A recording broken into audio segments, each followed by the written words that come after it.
Good evening and welcome to the stream. Hope everyone's doing okay. How is everybody?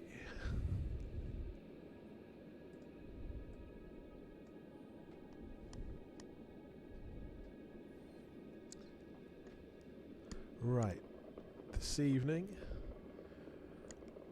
I don't know if you've got in some of my social media bits and pieces, but we're on a world not that far outside the bubble, and there's an old abandoned expedition base there. So that seemed quite an appropriate thing to look at. We've been looking at the old Inra ruins recently, and yeah, this is slightly less sinister, but yeah, as always with a lot of these sort of old ruins, there's often things to be found. I don't think I've actually visited this one before, at least not in this particular account. Maybe on one of my alts I have, but that's the thing, once you've been exploring for a while, there's so many places, yeah, they start to blur into each other sometimes, but we'll check this one out. Here I am in a canyon not too far away from the base. I thought I'd approach it a different way this time, so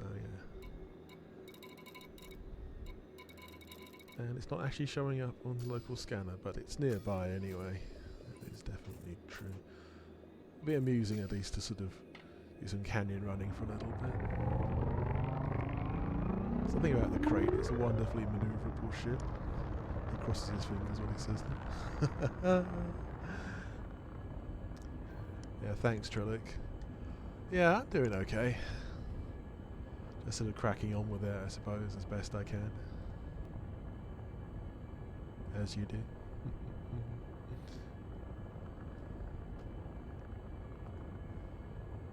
But yeah, here we are. It's quite typical ice world by the looks of it. It's nothing particularly sort of unusual in these usual sort of canyons you find on these ice worlds. Interesting ones on rocky ice worlds as well. I mean, they're usually quite... They're not all spectacular, but they're all at least kind of interesting. These tend to be on most of the quite low G worlds, like this one.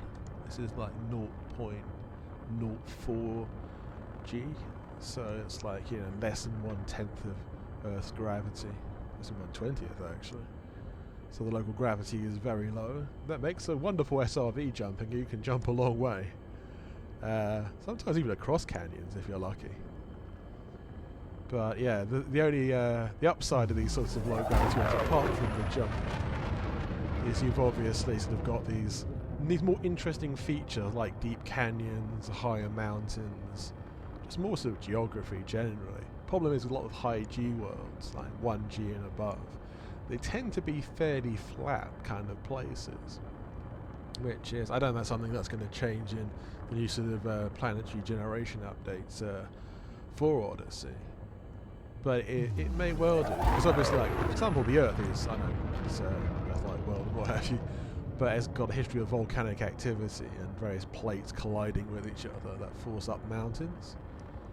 But the thing is, you go to, like, you know, above 1G worlds in Elite, and they're often so flat and they're sort of generally lacking of interest. I mean, you might find some interesting, like, you know, sort of biological sites or geological sites, but, you know, it's not always sort of a guarantee that you will, but just based on the topology of a world, it always tends to be these low G ones are much more interesting, or you have a much greater chance of finding something interesting there than you do on a high G one. It's just the way the game is, I suppose.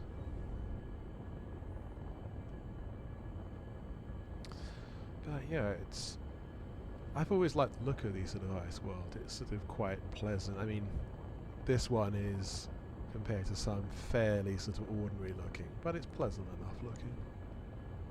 Right. Speed up down here. This isn't quite as perma-boosted as all the crates. This is kind of optimised for exploration rather than sort of high speed running. But it's got a fair boost in it still. You know, don't have to wait too long to recharge. So it's good enough.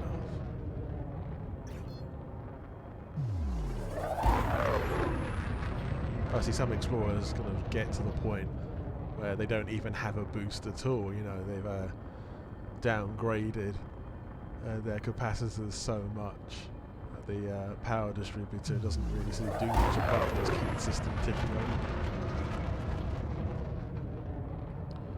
Well, that's fine. I mean, everyone has their own sort of preferences when it comes to exploration, especially. I mean, it's the same obviously in other fields, you know, like racing or combat. People have got their own particular sort of personal preferences and personal sort of build tendencies as well. I mean, that's the thing about the engineering in Elite, is at least sort of variable enough in the different sort of module and engineering combinations so that you can get something akin to what you want. Obviously the more you play, the more likely it does work out like specifically what you're after. Right, let's pop up somewhere here, see if we can find that abandoned base.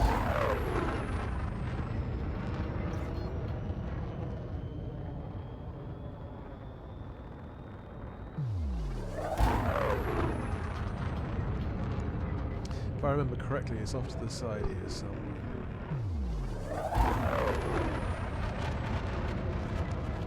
Okay. Obviously out these ice worlds, the most famous one for sort of the wonderful canyons is the world of Pumesh, or Pumeshe, depending how you pronounce it. I've heard various different pronunciations of that one. But a lot of you will have seen the pictures of sort of spectacular canyons that have this wonderful sort of shading to them. It's definitely one of the most sort of fun things in the game. I mean, it's a great place to take photos, and obviously racers use it a huge amount. SRV racing and fighter racing, or ship racing for that matter. It's like a go-to place for most racers, I think, and I understand why. I mean, the race there had various sort of expedition meets there as well. Even looked at expeditions in Pumesh actually, because it's just such a beautiful place. We had not go to Super Cruise just to find this base again. So it was in the locale. Obviously I've given myself a little bit of a challenge here. If I get some altitude I'll probably find it more easy, as you do. It's only a small world anyway. No pun intended. So it does remind me of a slightly odd and morbid story that most people have probably heard by now. Like those people at Disney World who got stuck with that ride. I can't remember what it was called. It's one of the famous ones that plays It's a Small World After All just again and again and again. Because you're not supposed to get stuck on it, obviously. So the people are spending like an hour being brainwashed by It's a Small World After All.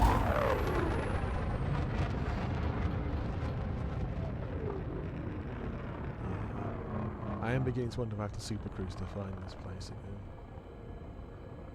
I probably do, but that might be fun in its own way. It's one of those things I'd probably just like hidden in the crater or something.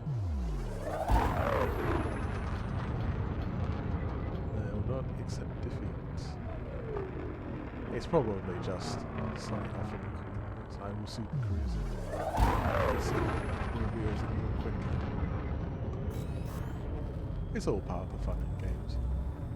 It'd been a bit too obvious if I had just arrived there in the stream. Yes. Here we go. There, get a bit of altitude up so we can glide down to it in a minute or two. Fun games.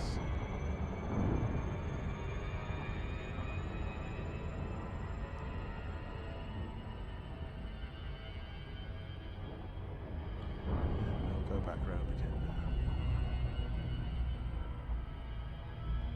How's the stream, everyone? Is it okay for you?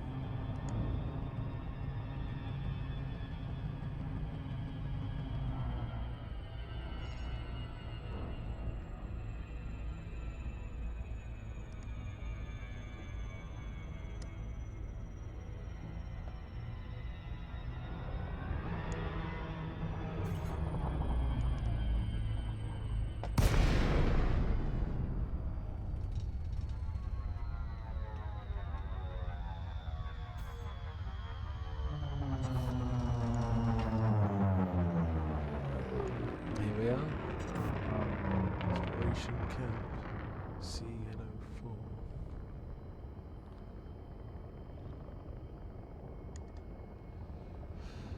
Yeah, there's a nice little ice cliffs by here. Looks a little bit like the wall in Game of Thrones. Let's not think of Game of Thrones too much. It's a good series while it lasted, definitely. The last season's a bit of a weird one, but yeah, mostly good though.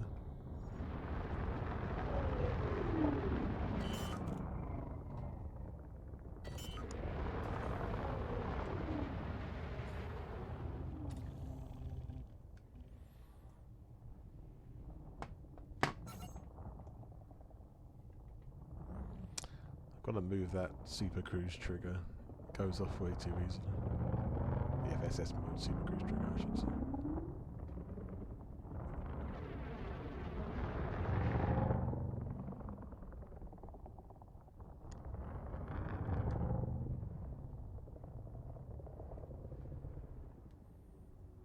Okay, let's find a nice landing spot.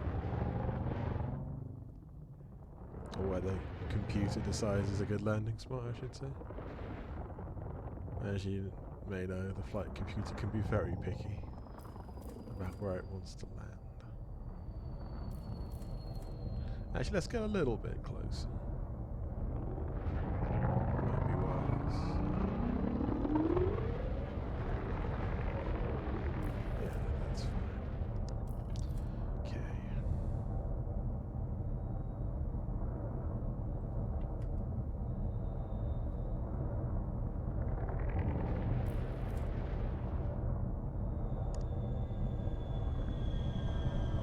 Hey Emil, how's it going?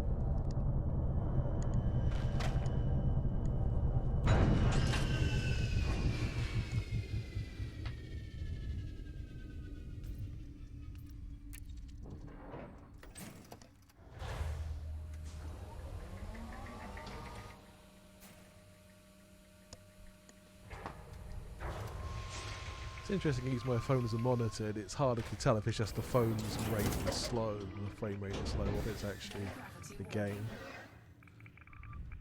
The FPS isn't too bad my end, but yeah, I get concerned sometimes about that.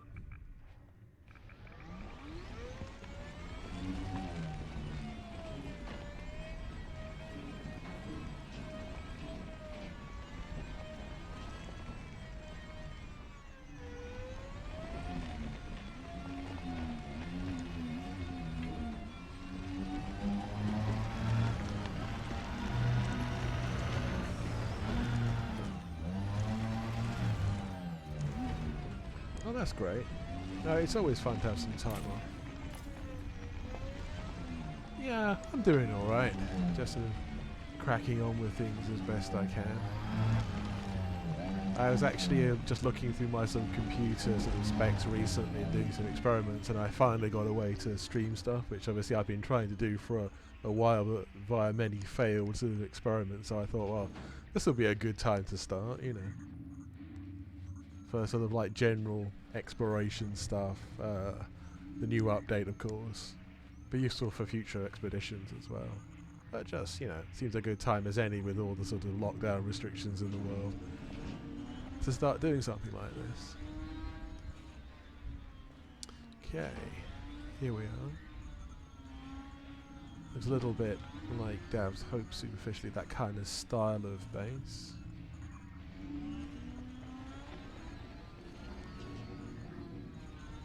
Fairly standard layout in that regard. Let's have a look what we can find. Some random materials lying around. It always makes me laugh somewhat, especially when they're like in the middle of the air like that. Just hanging there. Just there, just for the taking. Who could be so careless as to leave a shield emitter just hanging there in midair? Without gravity. Anti-grav.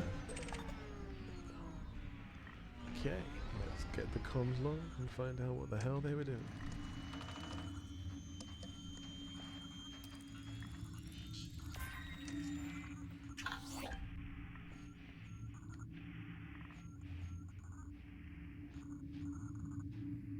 Yeah, thanks, Emil. Have a good one, and I'll catch you soon.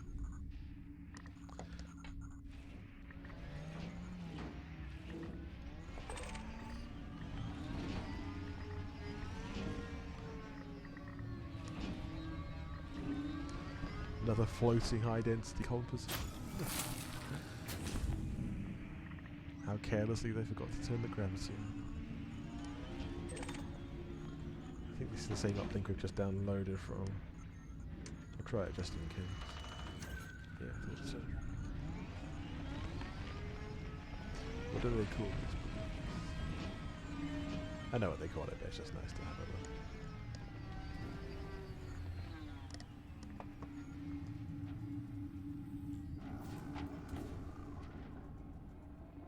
Exploration camps. Carbon nitrous quadroxide? I'm not sure. I'm not actually a chemist.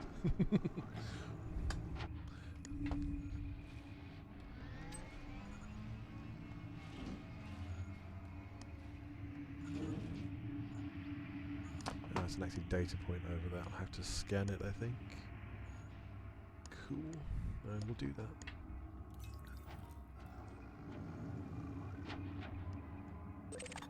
Okay.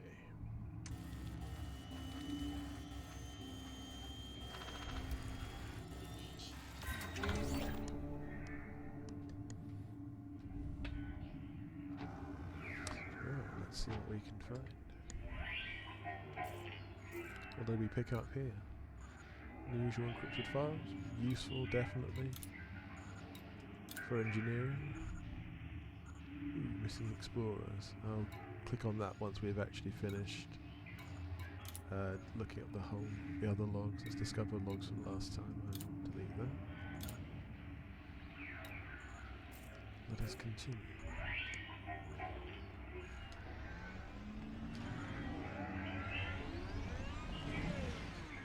It's interesting the background noises here as well. It's not something you expect to find out in the void. It sounds like you're an SRV, yeah, because you're in the SRV, but in the vacuum, I don't know what the RP in universe explanation is going to be for all this. You can think up your own one. Comms noises, maybe, some kind of side effect to the scanner. Whatever the explanation is. Obviously some things in the game just because they sound or look cool. Not because they actually make any sense, but that's fine. I mean, there's some elements of the game that are like very, even hyper-realistic. But there's others that are just, yeah, in the world of pure science fiction. Or even science fantasy. Yes, I think so. Yeah, that's the thing, a lot of these bases, random bases of all kinds, do seem to be very good places to find materials for engineering. Some more than others. I mean, Dav's Hope's the most well-known one for finding certain very high-grade materials.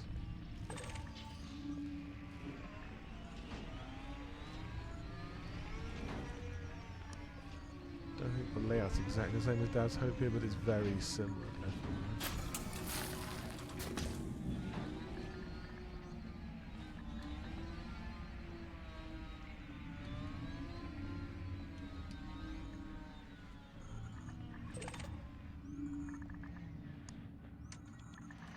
Always check out the comms log just in case you miss one.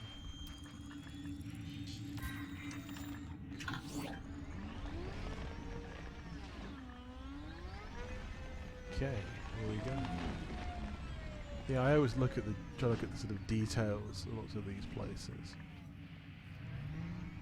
Some of them have just gone to like quite extraordinary lengths to, the designers went to extraordinary lengths to make the details on them. But they say some of them have an obvious function, some of them are there to look cool, but some of them, you know, are just very nicely designed, I suppose.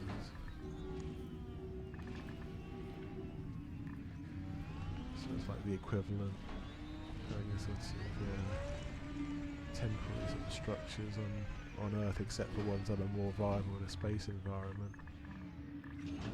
Sort of porta cabin style. Yeah, I'll pick that up in a second. In the meantime, Okay, here we go. I like these sorts of inflatable looking ones. I mean, in real life there have been inflatable space structures before. Wouldn't be the first time, but obviously they're not in regular use. The only thing I'd have a worrisome about in inflatable wood is obviously more easily pierced by micrometeorites or space debris.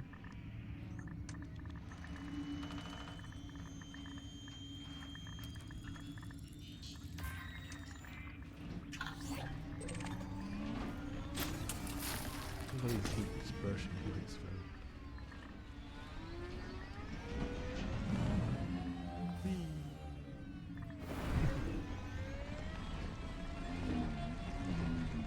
I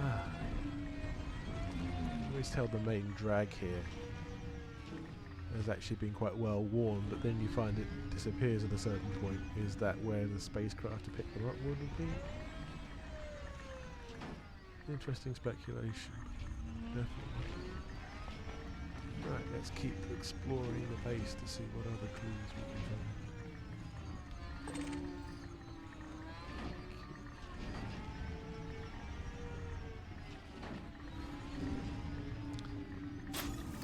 I think the actual types of materials you can find at different sort of abandoned places tend to be different in character. Like there's often predominance of certain materials over others at certain sites. As far as I'm aware, anyway, I've not like systematically logged them or anything, but I suppose maybe for like Canon or similar groups will be able to tell you the ins and outs of it.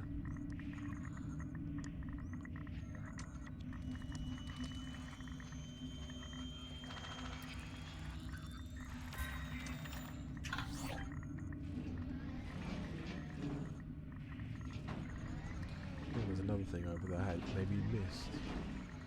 Oh boy. The scanner doesn't always show everything the first time, that's the thing. Oh, it's material. I'll take it anyway. You never know when you might need it. It's really annoying if you're going engineering, then you need like one particular material and you haven't got it, so you just can't do anything at all in the latest upgrade. And you've got to go hunt for it. Depends how badly you want it, I suppose. Right, okay.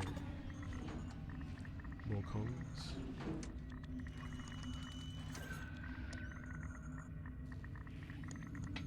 Right, let's see.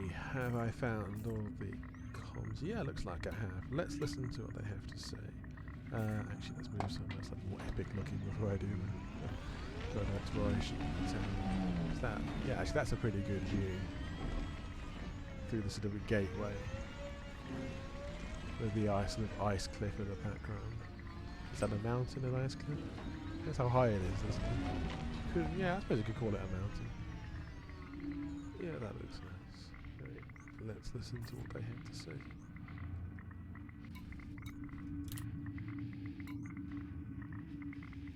Oh, this is not a playable one. It's just a text one.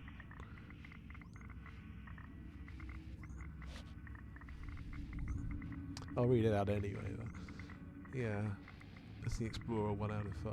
Sector 5 clear. There's no sign of life on this rock. I don't know what we expect to find. Project log. The habitat has been set up and all systems are in the green. It seems that there is some interference with the comms. It's probably just background noise. I think I like the voice acting one slightly better because it's got the text and obviously the sort of dramatic voice acting. Usually dramatic anyway. Right, 2 out of 5. Command. We've been at this for days. I really don't see the benefit of continued scans. Auto said report lifeless. So wait, this report lifeless means that there is no life here.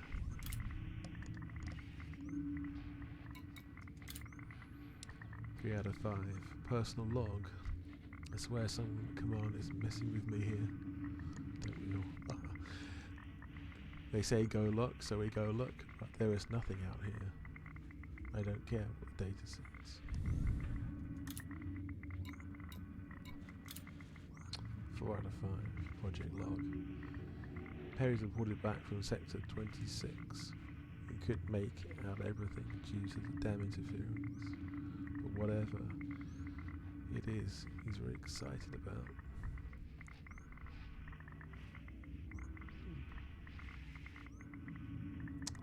This is sort of broken text here slightly. Have one, this P, found some out here. Looks like crashed, giving off.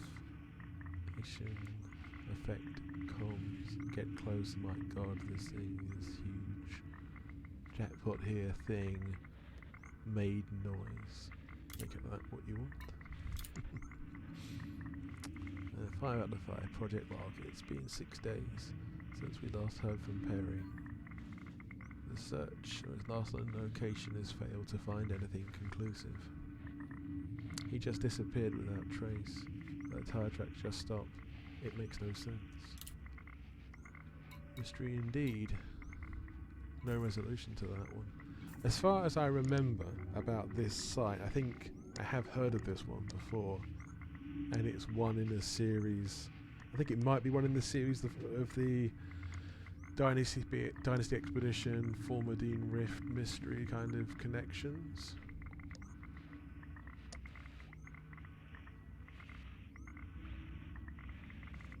Yeah, I think it might be connected with the Dynasty sites. The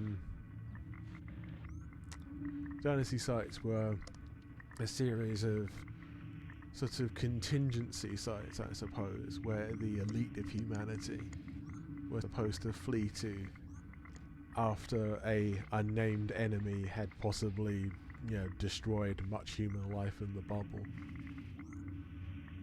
Seemed probably the unnamed enemy was the Thargoids, though not necessarily. Could have just been a pure contingency against a sort of hypothetical enemy, I suppose.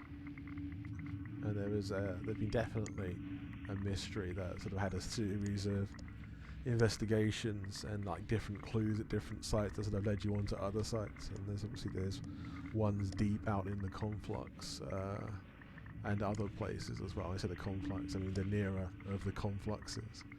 What's the name of the nearer one? But there's the further one as well that people get confused by, is the Oro-Persean conflux, which I spent quite a lot of time exploring. And it's a genuinely interesting part of the galaxy. Huge amount of interesting phenomenon out there. But it's the nearer one that these some of these bases were located in. So yeah. Oh hey Gio, how's it going? No worries. It's just good to see anyone, to be honest, at the moment. Yeah.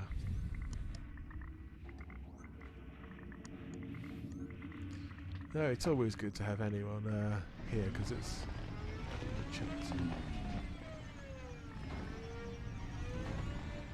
get the idea with these sort of expedition bases, or some of the other ones that have these sort of inflatable structures, like where I'm sort of pointing towards now. Stuff like those, you'd make sense, wouldn't it, in deep space, if you had temporary structures that you could easily put up. That obviously wouldn't have much weight, but you could inflate to a reasonable size, and they could be used as maybe a storage, habitation module, whatever they were going to be used for. But yeah, I think there's an experiment on the ISS in the last few years that had like an inflatable extension module. I don't think it was used for anything particularly, crucial. I think it might be used for storage or something. Because obviously you don't want, people doing anything crucial there in case it gets hit by some space debris and all of a sudden depressurizes. Because that is obviously a risk going through the orbits. There's so much floating space junk out there, it's unbelievable. See, this trail ends here as well. And it just, obviously, was that another place where a ship was supposed to be? It's interesting, it doesn't have the coordinates and any of these files as to where that guy, Perry, from this settlement disappeared to. See, this looks like possibly some kind of comms relay. Yeah, that's what it looks like. I don't have...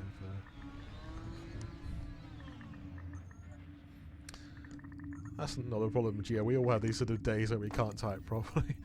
And also autocorrect sometimes doesn't help.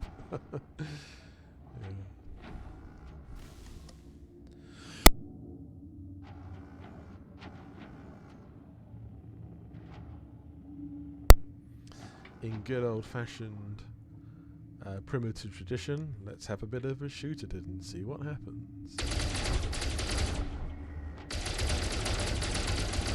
And nothing is happening. It's just my old purple cannon going off.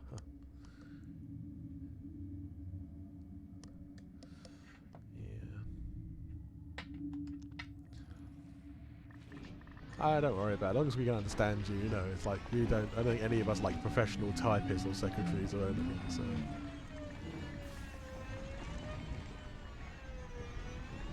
I think this particular base hasn't yielded as much as I hoped.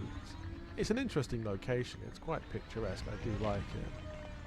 But yeah, I was hoping for more of a sort of typical sort of mystery as we found at the other places with the voice logs. That would have been cool. Thanks, Gio. You know, I was thinking about making myself a logo for a while and wondering what it was going to look like, and yeah, I just experimented with various different things, and that one looked the best. So, I mean, what do you guys think of the new logo?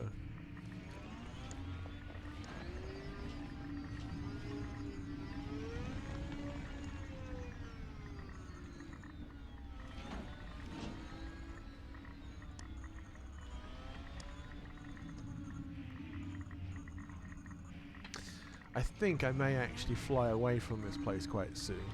Or maybe I'll climb one of those mountains. Yeah, maybe I'll do that. But there's some other sites probably near the bubble that are worth investigating.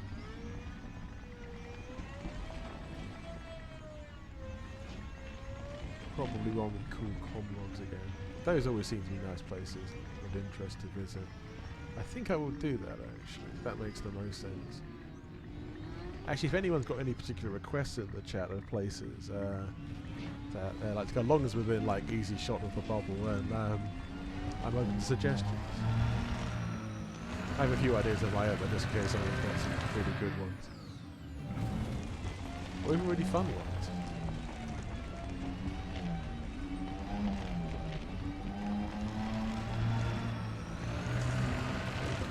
Thanks to that.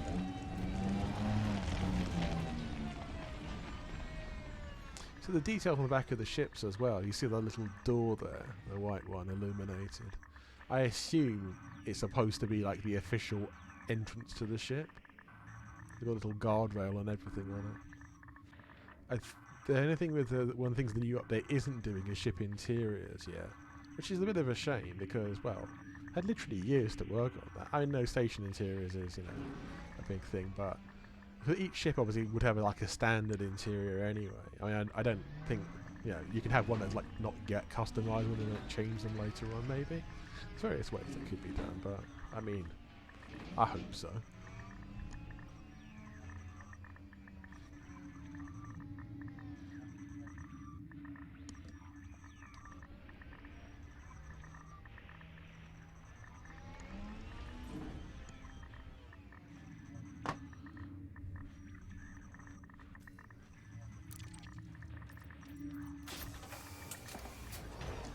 Okay, cool.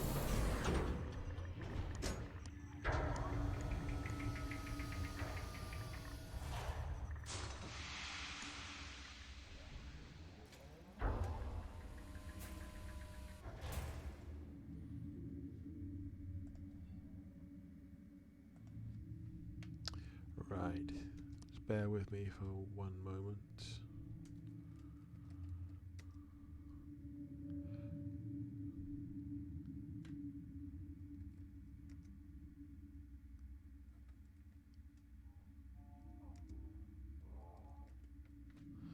Yeah, I think that all those mountains particularly are always good to climb, especially in groups of people. It's sort of more fun that way. I mean, it can be fun alone, but I think doing most things in the game tend to be fun when you do it with other people.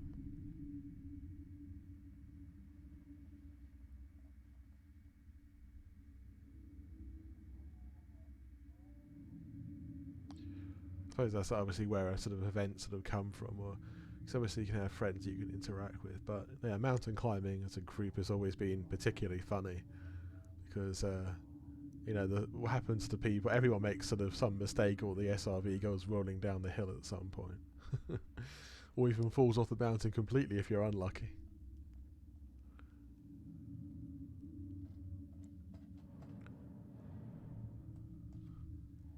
No, it's all good, really.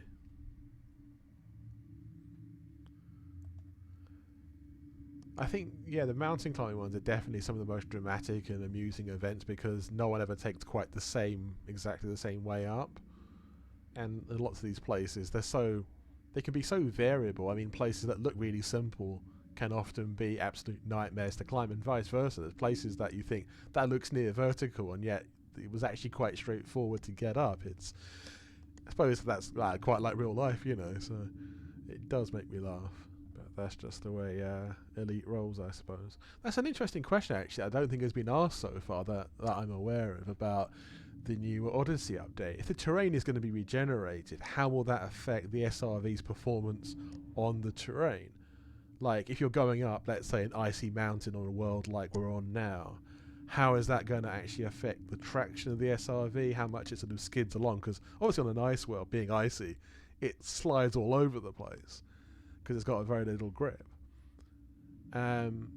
How will that change, if at all? Will the vehicle dynamics be affected by the terrain on some worlds more than others? You know, will the dynamics of a high gravity world versus a low gravity world be somehow different? Because at the moment, most people are thinking of just the on-foot elements of it, but yeah, the terrain's going to be changing, so that means it will affect the SRVs. And I've read that absolutely nowhere so far. I think obviously like the first phase of the game, Alpha, is going to be just simple on-foot sort of testing where we climb aboard various ships and taxi ship essentially and go around in the single star system. But I suppose that's the point, it is an alpha test, isn't it? And then it gets expanded with each successive phase. I think it's at least phase 3 before we have extensive number of star systems to go to within the test. But it's interesting, as a lot of people alluded to, this is exactly the way Elite began back in the day in its first of alpha and beta phases. It started off as one system, got expanded to a bubble of like X number of light years. I think it was like 40 or 50 light years. And then it just obviously got eventually on launch expanded to the whole of the simulated Milky Way.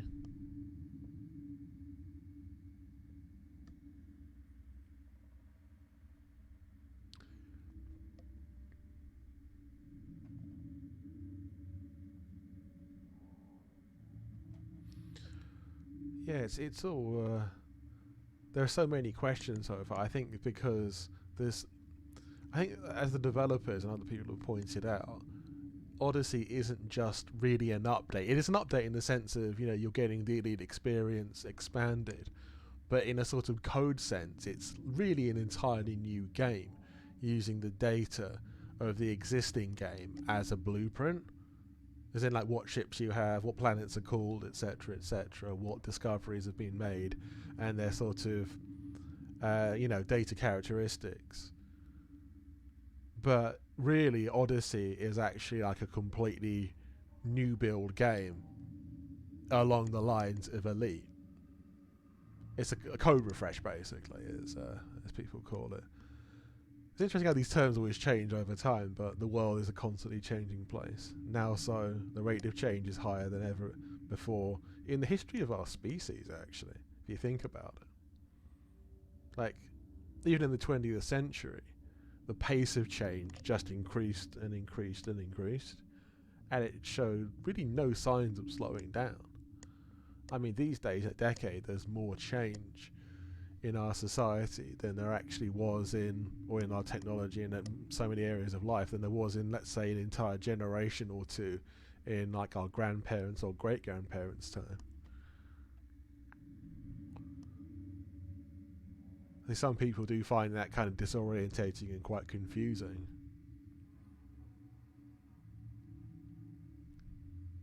Some people obviously embrace it and sort of run with it, but you're bound to get sort of different interpretations, I suppose.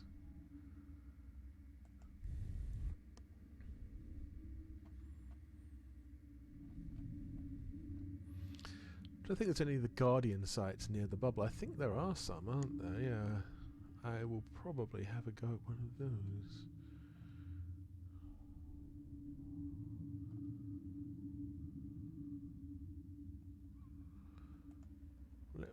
Bear with me just one moment. I'll keep you entertained, don't worry.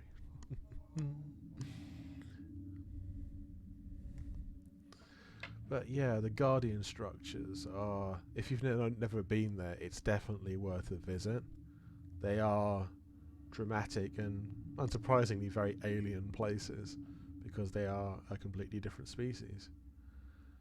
Yeah, I'm trying to think of which is the closest to the bubble. I will have to look this one up very briefly. My original plan had us actually staying at this particular expedition site for much longer. I thought it was going to be more intricate than it actually was. Still, we'll be doing our thing in the near future. Yeah, it seems kind of surreal slightly that we've got the alpha starts on Monday. Allegedly around midday, but as with these things in the past, it's not always going to come exactly when you expect it to. That's always going to be a rough guide, to be honest. I mean, if it actually launched at midday, I would be genuinely surprised. I'm going to bet it's going to be about 2 hours late, and even then, it's not going to be everyone's going to be able to download it on the exact day.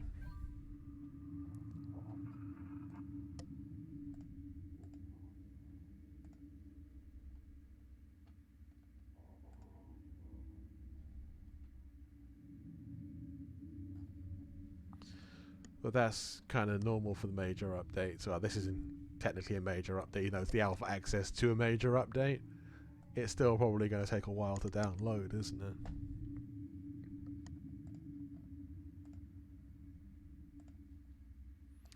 Probably take ages, actually. Depends how big the files are, I suppose.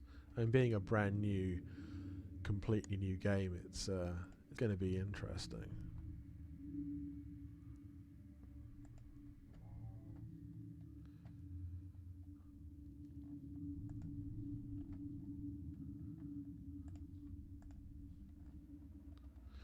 I'm searching for Guardian settlements, and for some reason it's not actually coming up with anything, and I don't know why.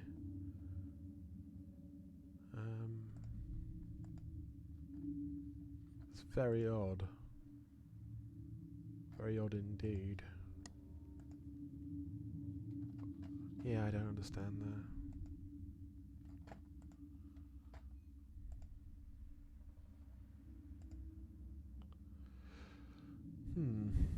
I think I'm just going to get back into space first, and then I'll work it out when I'm in orbit.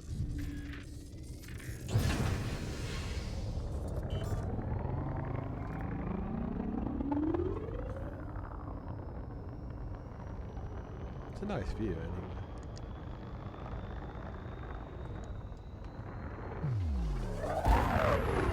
What I will do is I will engage Super Cruise Orbital.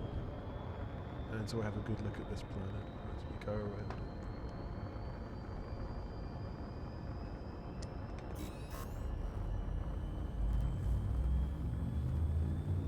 it. Sounds like a good plan to me. But yeah, it's interesting. I know quite a few people who've actually bought the alpha and taken Monday off and Tuesday. Then again, it's I don't expect Monday is going to be a day that much happens on it. Because obviously issues, downloads, it not working properly, crashing. These first days don't tend to be particularly productive by the history of what Frontier have been doing. So yeah, I wouldn't necessarily bank on it going down particularly well. It might do, you never know. It might go very well, but it's just precedent doesn't tend to favour that.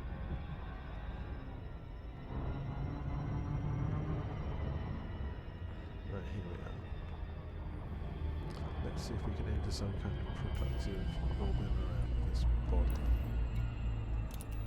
Cool.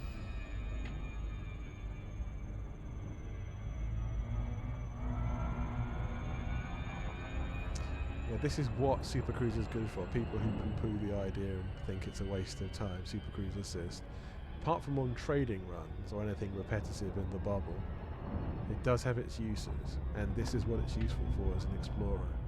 You said it, around the planetary body, it engages an automatic orbit for you, not the kind of low-speed one that we often see, but a very active orbital path that will show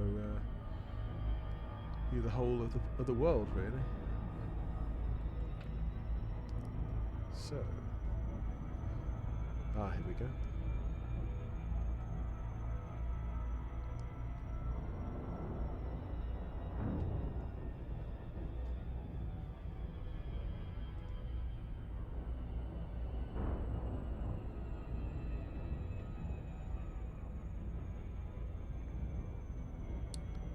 If I keep that view on, that's probably the best thing to give you an idea of how useful Super Cruise orbital capability can be.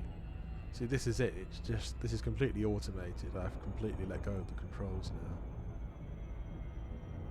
It has its uses for if you find a new world. Let's say you want to find somewhere to set down. You're looking for, maybe you're doing scouting for an expedition, or even just say for yourself. It's a good way to survey a world. You can look at it on the in-system view. You can look at it on the Orrery maps, but it's just much better to see it this way. Because you can see the body in its entirety. Okay, you might have to shift orbit a couple of times to see everything, but it's a good way to see if you can spot interesting things. Like sometimes when you see those canyons sort of meeting together or crossing each other, or maybe where they, you know, look like they make an interesting pattern, meet a large crater, meet a mountain range even. There's all kinds of intriguing things and places can be. Also, the orbit's fast enough to go to day to night and back again very rapidly. Not having to sort of, right, it's not quite, it's quicker because it's in Super Cruise than a real life orbit would be, which is like an hour and a bit, or depending what your orbit is, I suppose. It's all good though. So, yeah.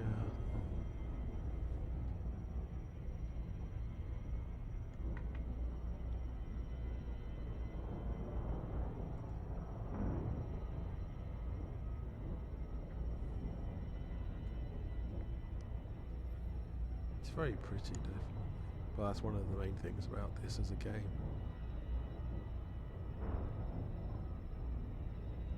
Something very soothing about this whole sort of view. Imagine when people the ISS feel like orbiting the Earth.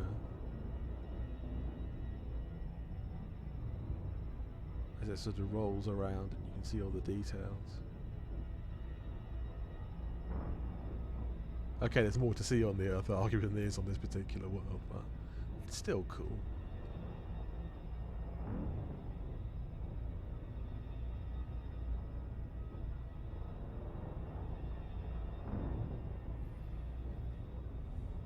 Yeah, so the exploration camp coming up again. And there's a nearby carrier called Space Force One, amusingly. I think it's because of the expedition base there is the reason that someone's parked a fleet carrier nearby. It's good. I mean, I didn't use its services at the moment, but yeah, it's always there if you want it.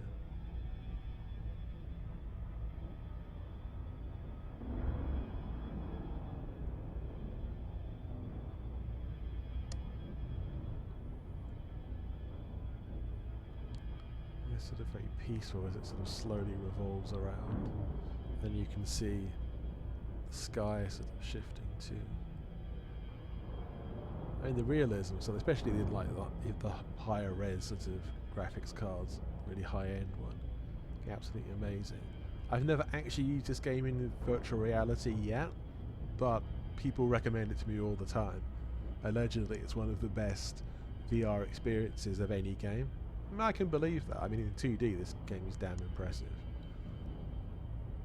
3D, well, some people complain it's almost too real, like they sort of almost jump out of their skin sometimes something, you know, comes across their vision unexpectedly. That is not unknown. That has happened quite a lot. Even like coming across a star when you jumped out of Witch Base, all of a sudden, that can be quite startling apparently in VR. It seems very plausible. I mean, I don't deny people are telling the truth about that, but yeah, you need a fairly good system to run that, fairly high-end one. Getting a Colours Quest or Rift or whatever is not the cheapest thing, and then again, getting the sort of high-end graphics cards as well is even more expensive, so especially these days. I mean, the prices of them are quite extraordinary.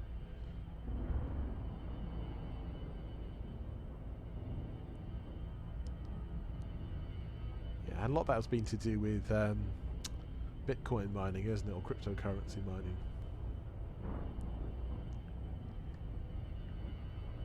I think that's kind of peaked now, though, the whole cryptocurrency thing. And there's still a lot of it out there, still a lot of demand for it, but obviously this is all to do with the manufacturing processes and an actual slow in the supply of graphics cards and chips generally. Fairly recent thing, because before it was all to do with cryptocurrency, but now it isn't quite as much. It's annoying still. It just makes all graphics cards more expensive, unnecessarily expensive.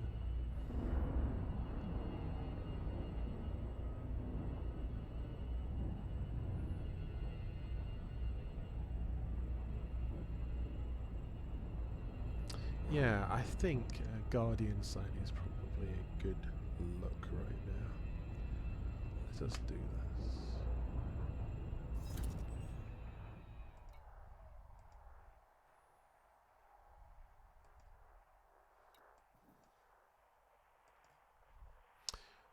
Yeah, there are some near-ish to the bubble, so we should be able to get there in fairly short order.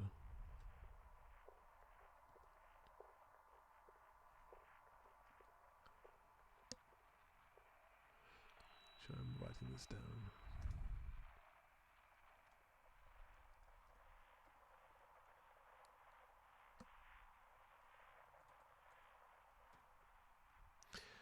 Yeah, the Guardian sites have always been these sort of spectacular, wonderfully alien ruins. Not maybe as alien as something like the Thargoids, which is like, might be described as being totally alien, at least to the human psyche.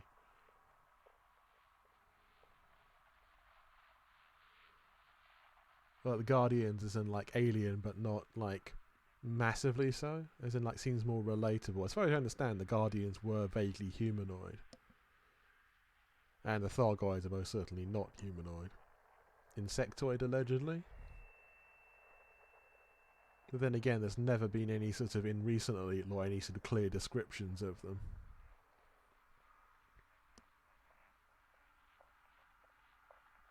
Right. This works. As he says, it doesn't do anything. Oh. Damn. This is annoying.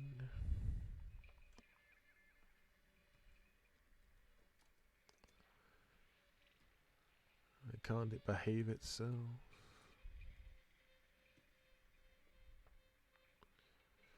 Ah, oh, damn it.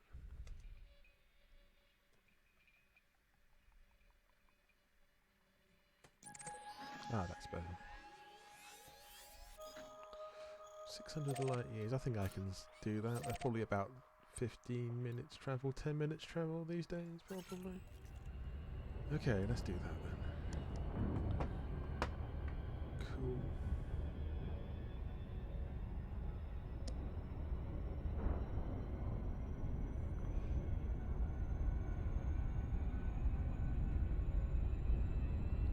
Better just crack on with it.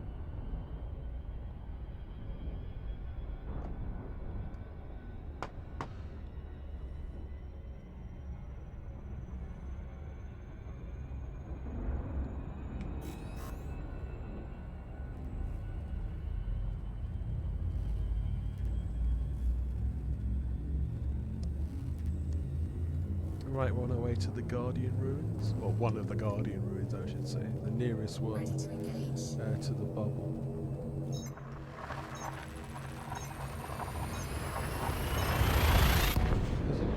one point there was a CG about a year or so ago, probably more than a year now, that there was a mega ship that did little runs between some of the Guardian sites to the sort of east of the bubble and the bubble itself. And it was like, I think once a day or once every couple of days it would like go between a fixed location in the bubble and a fixed location out in the galaxy next to the ruins. Obviously part of the CG was to like get all these sort of Guardian scans and all these sort of Guardian artifacts as well. And for those of you who are new to Elite lore and terminology, the Guardians were sort of, I would say, an ancient civilization in the galaxy, isn't like predating humanity by quite a way, probably by at least 1 million years by general reckoning. And not that much is actually known about them, that's the thing. I mean, ironically, even though they're probably more understandable to us as a civilization compared to the Thargoids, there's more sort of known about the Thargoids than there is actually probably about the Guardians, in some respects.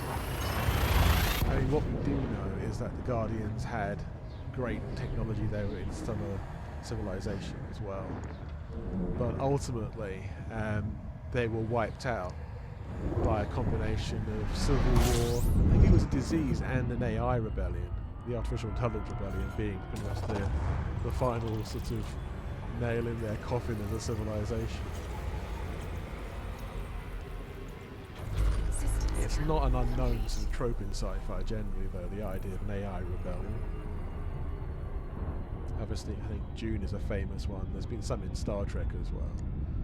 So it's an interesting concept. It's obviously, to our civilization now, quite a frightening one. Obviously Terminator is another example of that.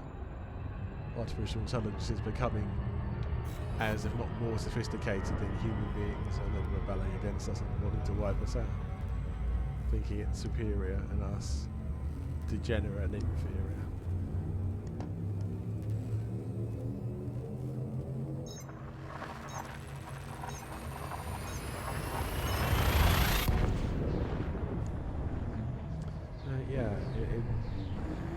The idea of an AI rebellion is definitely a good one.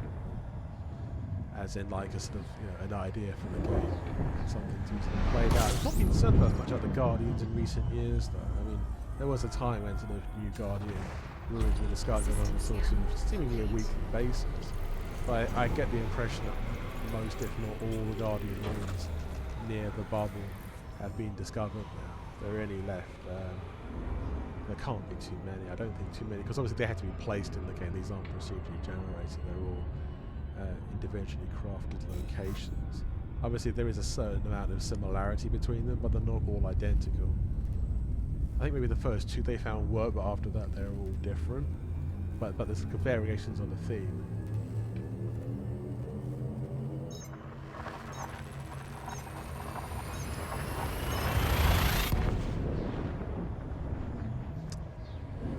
Chat want to become famous? Depends what you mean. How famous is famous? I mean, some people tell me I'm already elite famous, but in the grand scheme of things, that's not really particularly famous.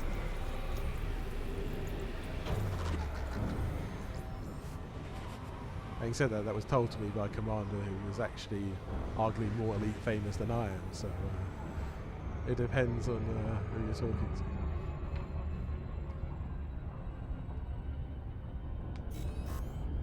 I don't think we've got too many jumps. Yeah, we've only got 6 jumps left. And each jump is roughly a minute.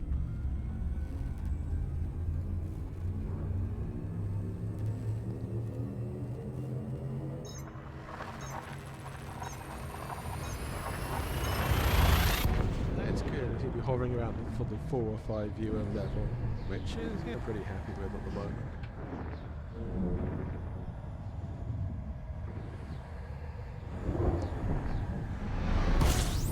I think once the alpha test is underway, initially I may stream every day or every other day, depending on exactly how much material, how much content there is to go at. Obviously, for like the first day or two, once the game is sort of stable enough to really do much. I mean, I will try and stream on launch day as best I can. Even if there's not much to show, I will at least have an attempt at showing you what there is. That seems like the best policy, because even if, let's say, it's offline and regularly and we only have sporadic access to it because of server crashes, I'll at least be able to report that and show you what I have found. But then obviously the days after that, when it probably becomes more stable, I will probably do sort of longer streams. But as I say, this all guys are playing it by ear, playing it by what is going on the day. Because obviously this first phase of content, which is allegedly these phases, 4 phases, supposed to be about a week long each, but obviously some of them are going to be longer than others. I suspect as complexity increases, it's going to be, these are going to get longer as more things are introduced or reintroduced into the test.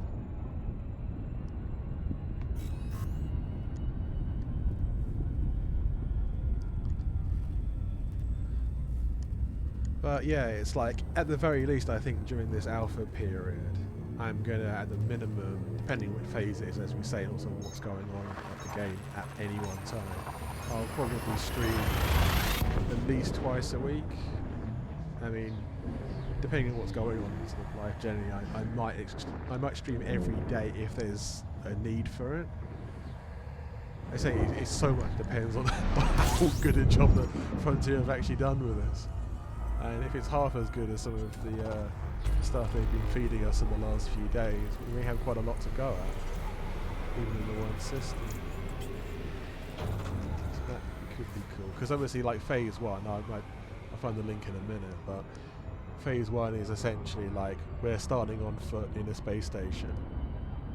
We can do various things. We can get a space taxi somewhere, and they can drop us off on a planet in a space station somewhere, and we can probably take missions to shoot things or take samples at some point. I think the sampling bit is going to come in one of the future phases out of the 4 alpha test phases. I think, if memory serves, the biological sampling one is actually like phase 2 or 3. I think phase 3. I'm not looking at the moment, so I can't remember off the top of my head, but I think it's a later one. Yes. That's the thing, Gio, the first alpha stream might be very long, but it so much depends on what's going on. Let's say the game is mostly crashed and there's not much going on, then it might just be me talking for a bit and like showing you whatever, like, you know, video or like stills I managed to get during the time that I accessed, or something like that, you know. That's like worst case scenario, I suppose. But if it works, then it could be very long. Yeah, if the game's stable on release date, that could be a very long stream potentially.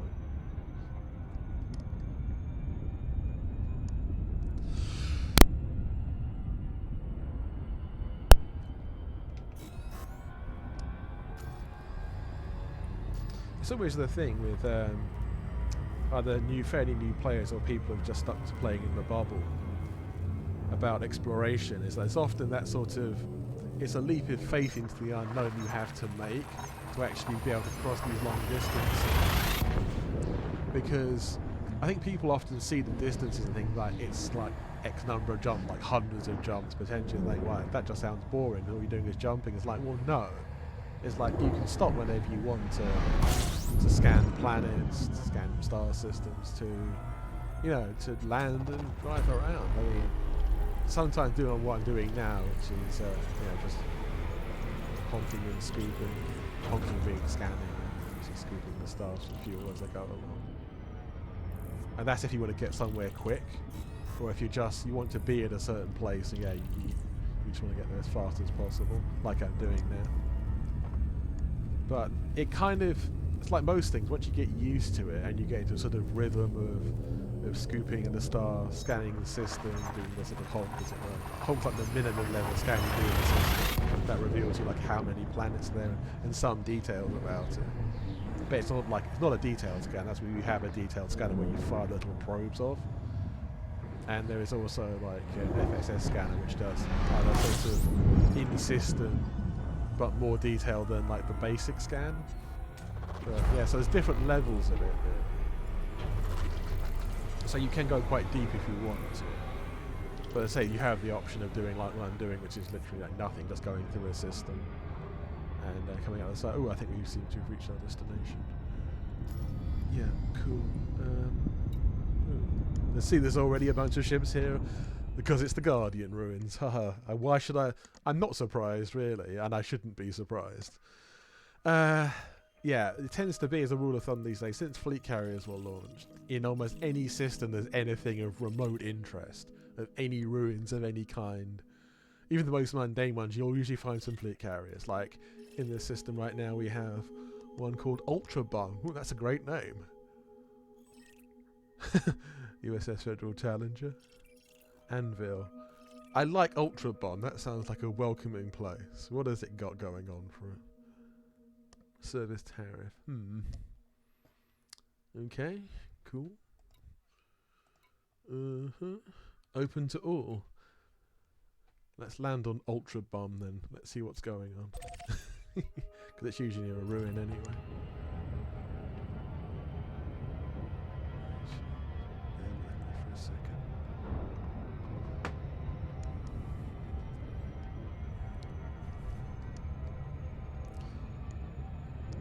Just bear with me just one moment, I have to deal with something.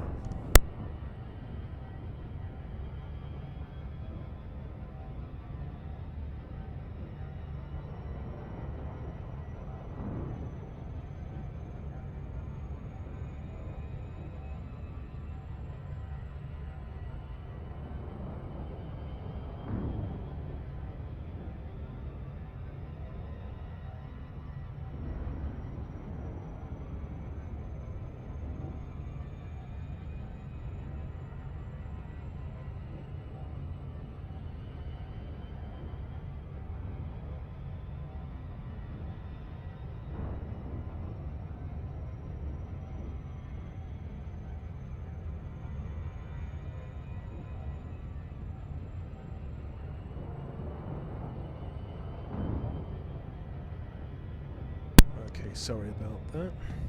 Everyone hasn't left me? No. But yeah, as I say, the fleet carriers do tend to congregate around either well-known systems or systems with anything of interest, really. I mean, Guardian ruins very much count as something of interest.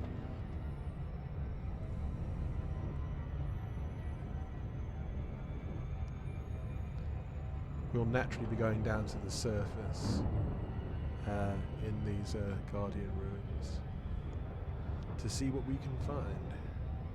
I mean, even though they're technically dead places, because they've got some sort of AI technologies there, and sort of reactive technologies, we should be able to activate a few bits and pieces. But yeah, they're quite striking visually.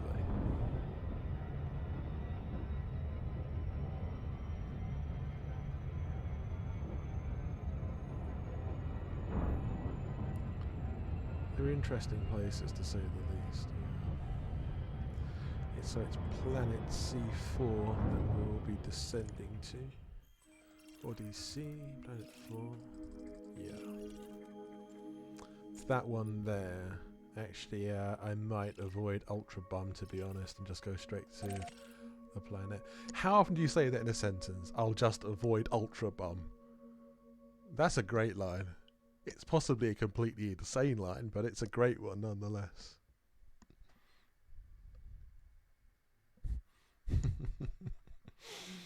I will give credit to this community. It's certainly one of the most amusing and creative out there.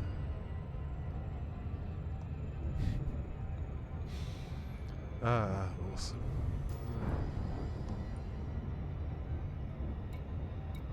Yeah, the carriers, unsurprisingly, are not far away from that. I mean, some systems, especially some of the most popular systems in the bubble of human space, yeah, are actually just flooded with carriers. I mean, there's just basically there's a limit. I can't remember what the limit was exactly, but it's like, was it 40 or something like that of carriers per system that you can have. And each one of them is obviously owned by a player, so you know, some systems literally reach the limit, and you're thinking there's too many in this system. You just like turn it off in the nav panel, Otherwise, it's just navigation becomes annoying. And I can understand if it's like a big mining system. That's completely understandable why you'd have lots of carriers there. Other places just they're so lazy. It's like, really? You have to have that many? You couldn't like put it somewhere nearby.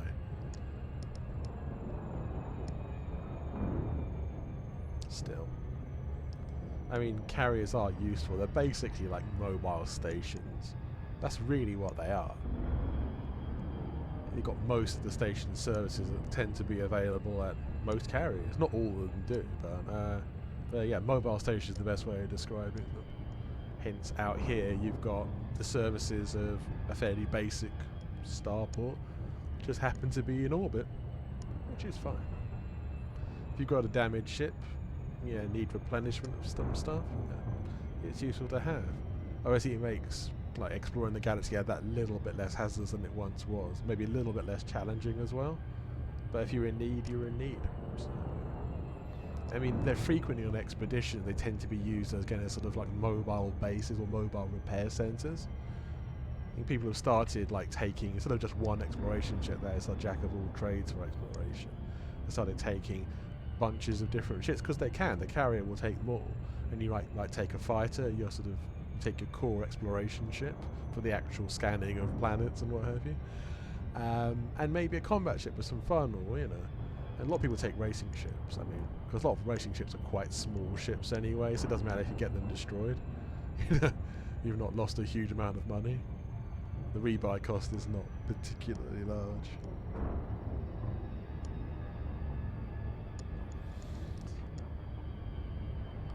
That's the only problem with the very expensive ships in Elite, is like the rebuy cost is huge. I mean, rebuy being when the ship's destroyed and you have to rebuy it, as it were. Obviously the law is that the pilot survives by ejection. Obviously here just about to be destroyed, you're going eject, eject, eject. Yeah, and it does. Right, and this Guardian site planet is actually in a Trojan orbit, co-orbit with another body, which I don't know has got anything of interest in itself, but we're not really here for that anyway. It's just an interesting astronomical observation. Right, here they are, the twin worlds. You can see the little orbital path between the two of them. This is why I keep orbital lines switched on, just to give me more astronomical information between different bodies. It sort of helps piloting to be more accurate. You can switch them off when you want to, but oh, there we go. The Guardian ship just popped up. They didn't have to scan it.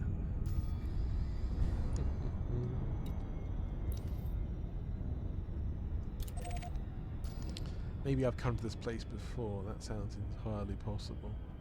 That's always the thing, is that even if I have, it's not always on the same account. And this is my main account, obviously, but you know, I have others that have been used. Like the fleet carrier I own is under my main alternate gamma ray. But that fleet carrier is part of the DSSA array, so I have to like leave it in the far northwest of the galaxy, and I can't do anything with it because I've pledged it to public usage of the DSSA. So yeah, and I saw that carrier several months ago, and I will never see it again likely unless I go out to it on purpose, which is a long journey. One of the longest journeys in the game, actually. Oh, it's fun.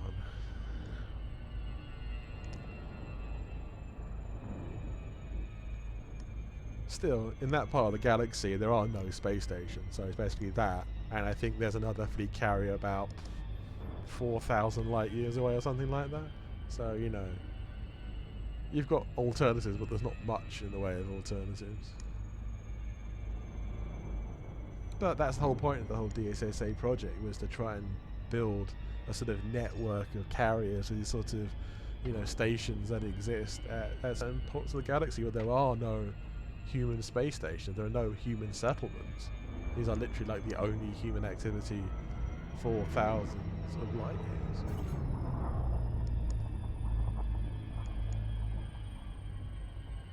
I think it's one of those things that I think also Frontier never really saw this, like the DSSA being a thing. But as you say, this community definitely is very inventive. With whatever Frontier develops, they'll find some unanticipated uses for it. Many of them good. Not all of them, but most of them tend to be good.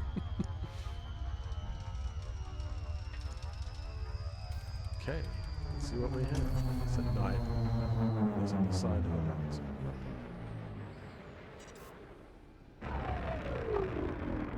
At least a very big hill. Huh. These always pose more problems to land on for obvious reasons. This ship isn't massive, so it should hopefully find a nice spot. I think I remember this one actually, yeah.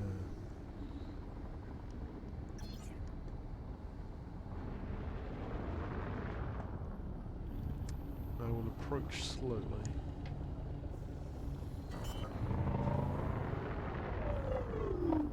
Just so that I can find a good spot.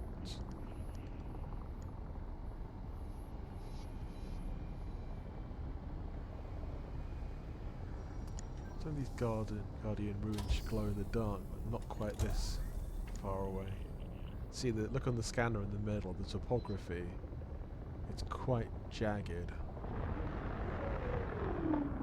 I think the actual base itself, well, I'll have to land either in the ruins or around the edges.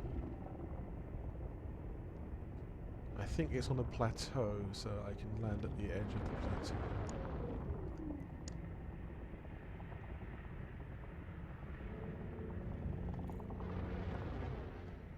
Or there's that bit off to the side of the plateau. If I can land on it, I will do.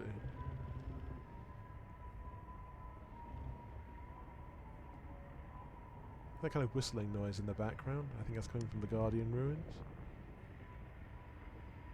It's very subtle. I don't know if you can hear it on the stream or not, but it's not something you'd normally hear. Not a normal Lily sound effect. I think that's something unique to Guardian technology.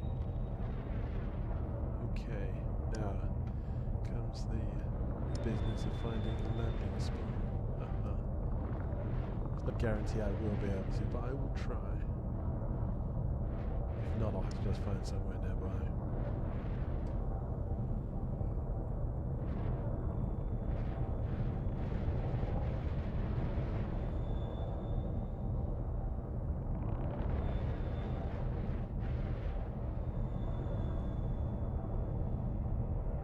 Yeah, this is all on manual thrusting. You don't really have much choice in these kind of places.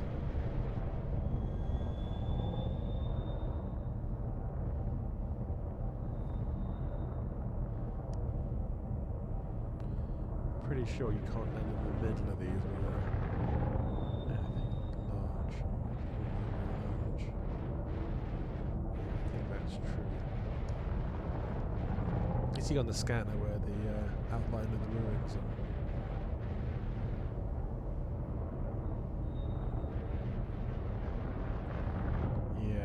Beginning to think that I can't land a medium-sized ship there. I will try somewhere else.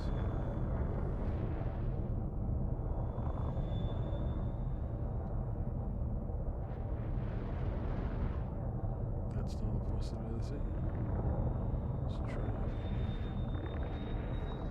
Yeah, I'm beginning to wonder if I probably can't land on this plateau, so maybe a smaller ship could. Maybe.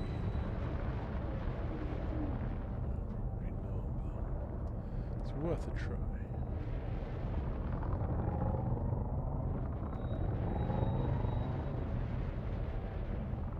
It's always worth a try. It's not gone blue at any point, so I don't think the landing computer wants to land here. Sometimes it has a mind of its own, though. It's very inconsistent in its preferences for landing sites. Sometimes places seem obviously flat enough to park the thing, and it says no. In other places, I think, how can anything land there? And it thinks, yeah, that's fine. But sometimes that's just the way it thinks. Okay, we'll have to try somewhere else, not on that plateau.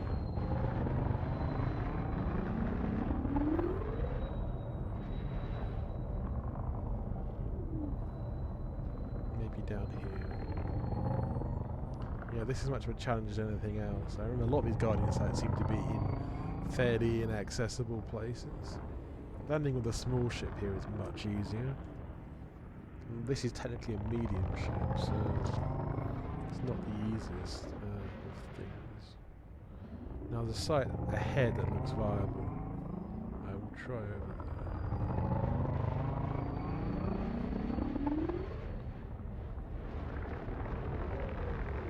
Beyond the ruins, I mean. I should really gain some more altitude, shouldn't I? That might be wise.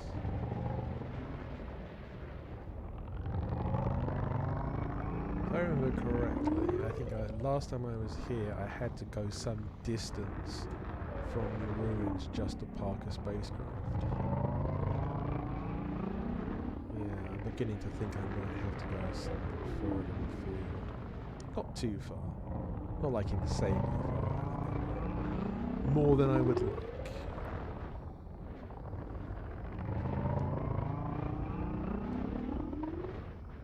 This looks like a really good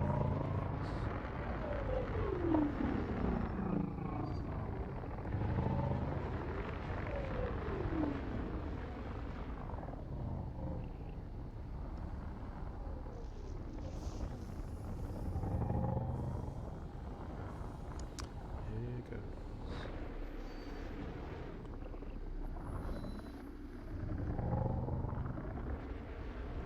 So many minor adjustments in the these. I mean, I don't mind. It's a bit of a change of pace. I mean, normally I'm not trying to land in such rough terrain. This is an exception.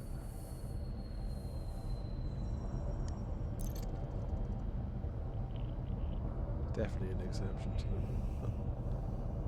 Okay, this ground doesn't look bad on the scanner, but that doesn't mean it's actually good.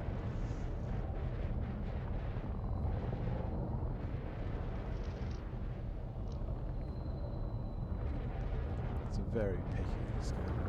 It's not the worst ship for it either. I mean, the Asp Explorer is far more picky for some reason about its landing sites. I don't know why. It's smaller. It's something to do with its undercarriage, maybe. I think its landing gear is even more precarious than this. I think I'm crashing into something. I just heard a crunch there. That's not a good sign either.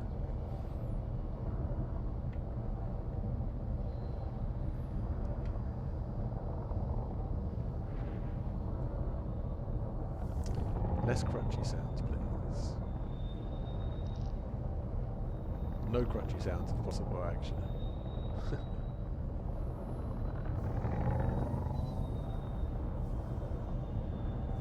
This is getting annoying. I think I can probably find somewhere, just anywhere that's sort of half decent or anywhere near the ruins. I'm gonna have a fly around. This is not getting me anywhere. Now this is where Ural becomes quite useful.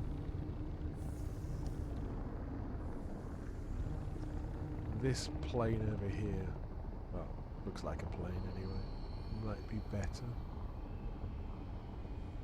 Having said that, where I am now doesn't look too bad. It's not amazing, but see if I can land here.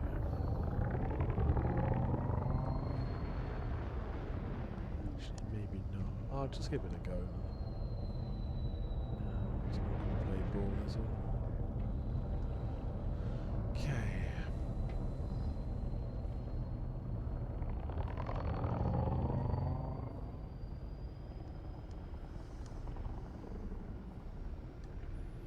Yeah, I think nearer the Guardian site there's definitely more of those sort of eerie noises.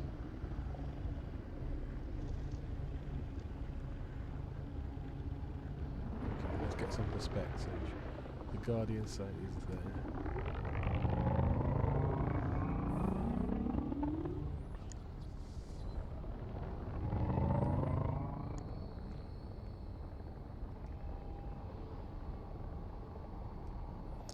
Worst case, I'm going to sort of relog and see if the computer will play ball. Sometimes that's a good idea.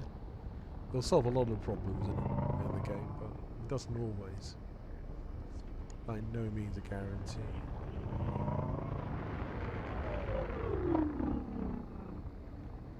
Okay, that's the plateau of the Guardian Ruins. Well, the other ruins, there's sort of a small area just outside that is on the plateau, but that you can usually park a ship in. Here, it's hard to find such a place. Maybe at the edges here. Maybe I'm missing something.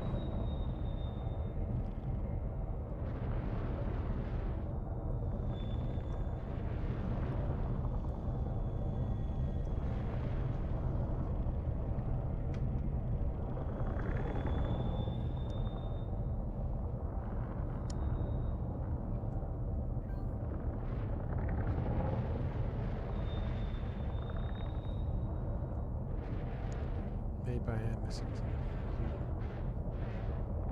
Most ships that have been here were tended to at least show some sign of wanting to land by now. It's not playing ball with me. Then again, these landing computers can be completely mental. It's like, I'm not going to land here. Why do you even bother? Thankfully, it's not sentient, though sometimes I do wonder. It's trying to annoy me. Maybe here.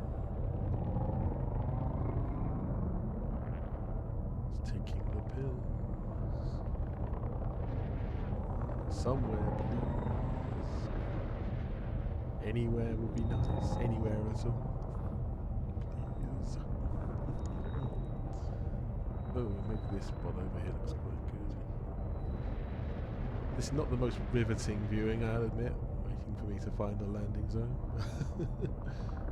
Landing spot, not even a landing zone. Ah, that was something. Aha. I saw that. Ah. Awesome. Yes.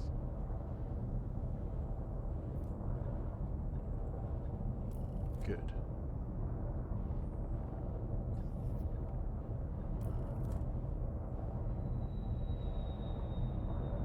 Good, good, good. Don't give me that, please. I lost the thread of it. I hate it when this happens. Temperamental docking computers, sorry, landing computers. I had it there, and now it's gone.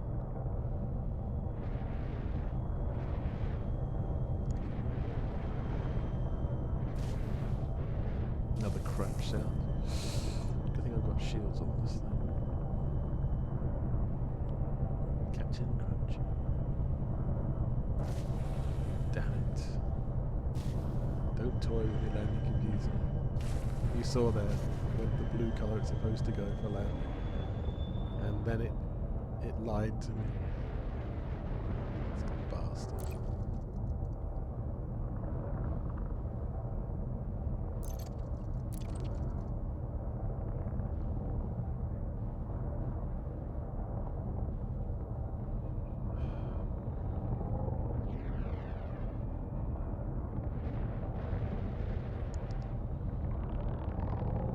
Damn it.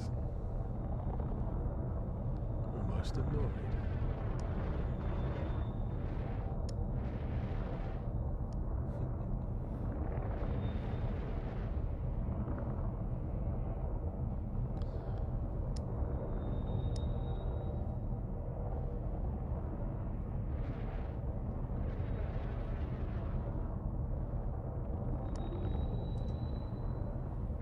Yeah, somewhere around here.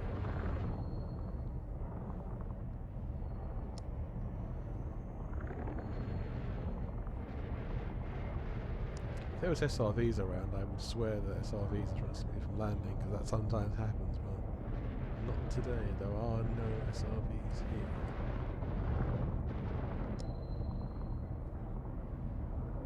This is pissing me off. Am I allowed to say that on one of these non-adult streams? I have no idea, to be honest. But I said it anyway. Ah. There it is. Don't screw with me.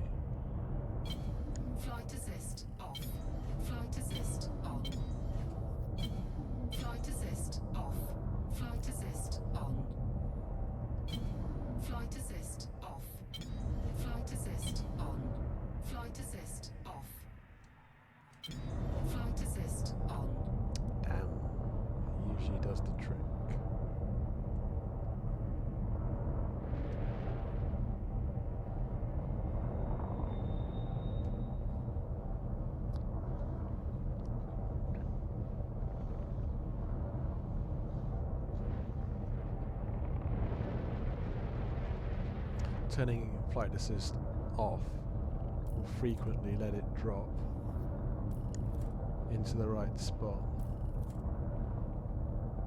This time, not so much luck. See, that's temperamental for you. I've not gone anywhere. It's just become weird. I think the actual landing spot is so narrow. That's probably the reason. It's toying with me.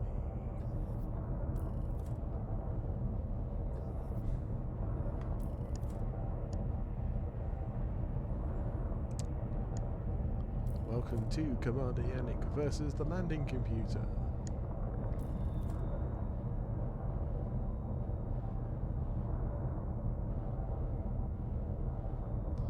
I just don't get this. It's toying with me again.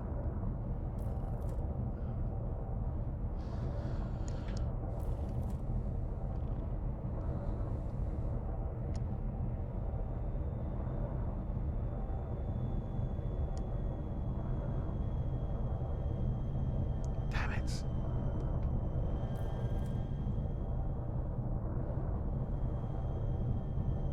It's always like the most delayed landing happens in the middle of the stream. That is so ironic.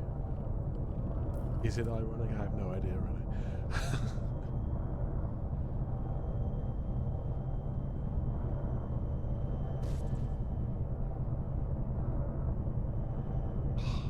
I'm 4 meters in altitude and it decides to start toying with me.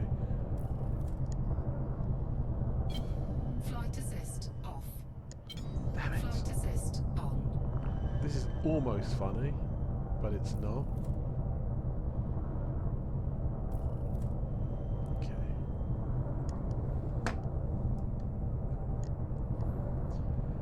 My apologies. This isn't the most riveting of viewing.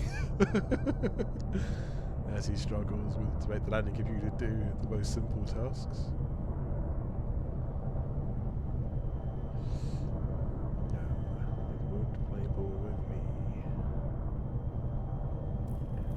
Okay.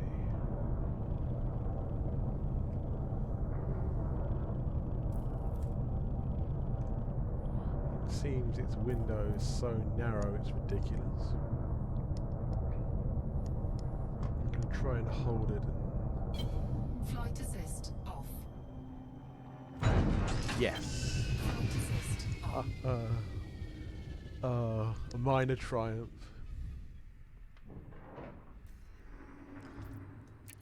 I was not going to give up so easily. Finally, on our way to the Guardian Ruins.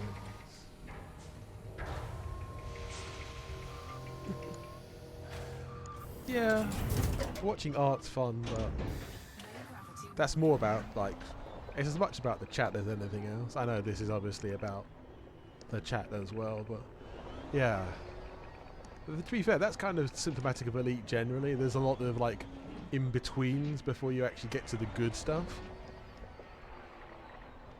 All these, like, stages you have to do, stuff you have to jump through to get to where you want to go, to get to the good things.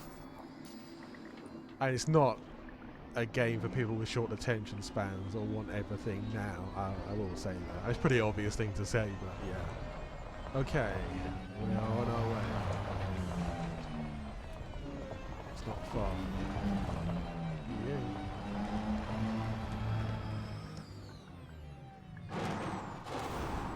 Aha, we have arrived. Sideways but intact.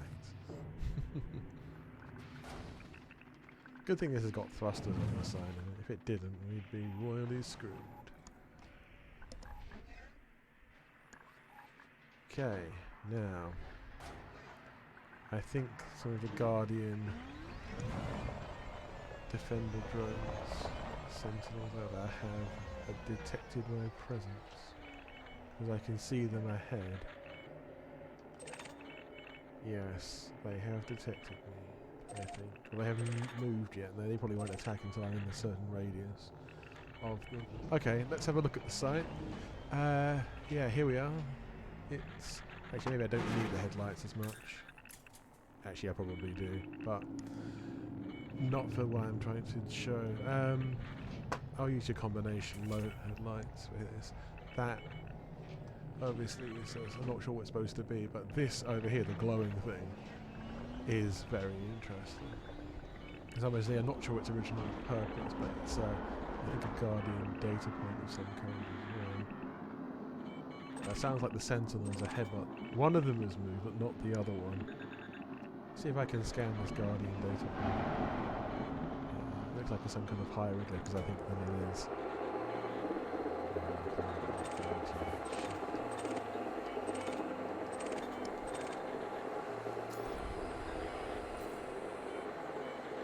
Ancient obelisk. Guardian Sentinel.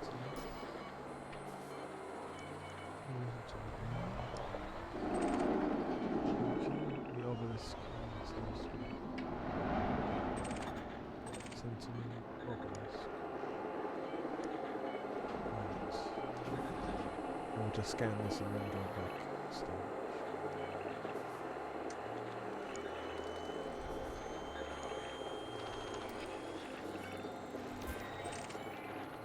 CES, Ancient Civilization data downloaded at Delta Obelisk. Yeah, obviously the Sentinels are further afield. There is a nearer one, I think. Yes, it's 40 meters away, it's just beyond those pillars over there. Yeah, if I turn the lights off again, it's the glow in the dark, and it's kind of cool, slightly spooky, slightly ghostly, but not massively so. It's like a nice sort of, it's quite a pleasant glow to it really. But yeah, if you look at closer inspection, it looks like some kind of form of language, because there's a pattern on it, but it's also like a shifting pattern. It's like a core pattern that expands and contracts in a wave. I think some people have done a certain amount of work, quite a lot of work in some cases, actually trying to interpret these different patterns that this, ascribe meaning to them. I can't remember what the conclusions were, but I think people like Canon have definitely done extensive work, because that's really their line of work in the game, in the Elite universe. Yeah, I have not been in combat with the Sentinel for some time, so I'm probably quite rusty. But yeah. The other ones are like 200 meters away, so some distance. I won't worry about them too much. I think, as far as I remember, the Sentinels are only problematic when there's more than one of them attacking at once.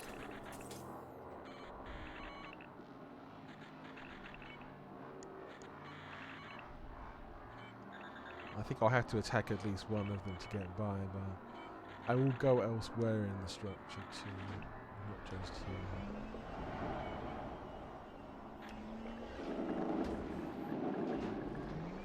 I'll go around the outside.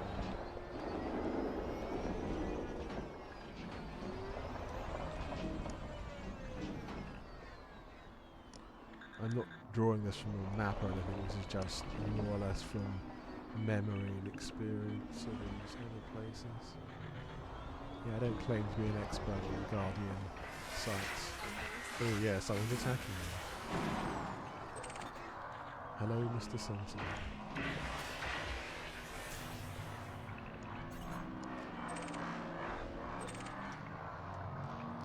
Or maybe I can avoid it.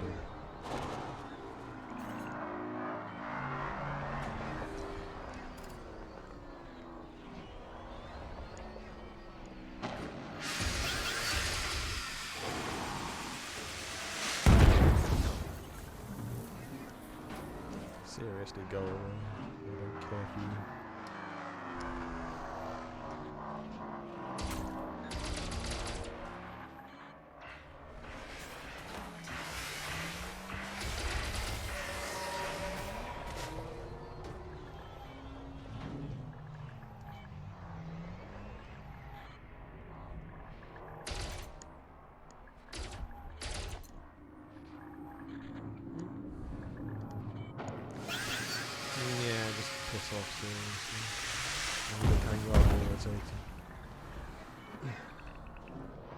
Oh, my ship's under attack. That's amazing.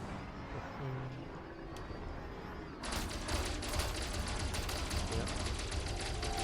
Please die quickly. It'll help the matches. I'm a bit too polite to this sentinel. I think I just wipe them out as quickly as I can.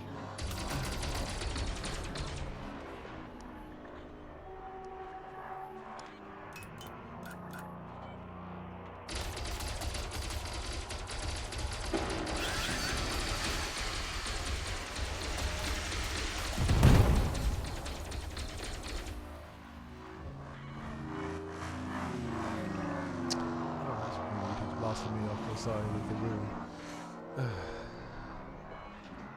Then again, I think it's really designed to be polite, isn't it?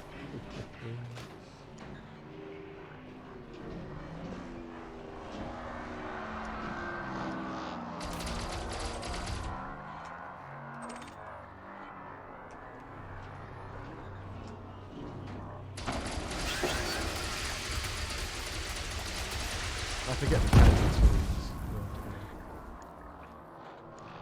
I think he's nearly dead anyway.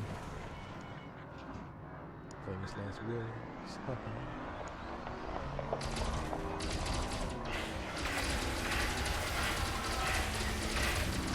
Come on, just die. Help for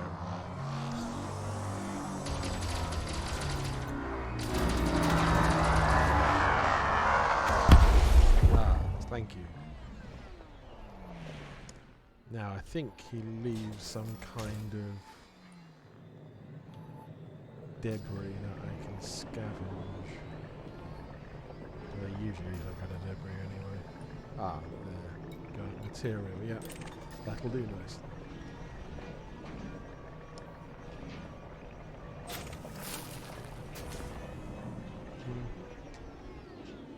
Again, always good for engineering materials. Guardian wreckage components. Yep, that sounds alright to me. What else do we have here? Well, not the Guardian Sentinel, of course. Guardian wreckage again. Yep, certainly I will take some of them. Now, I'm going to have to deal with those Sentinels again at some point.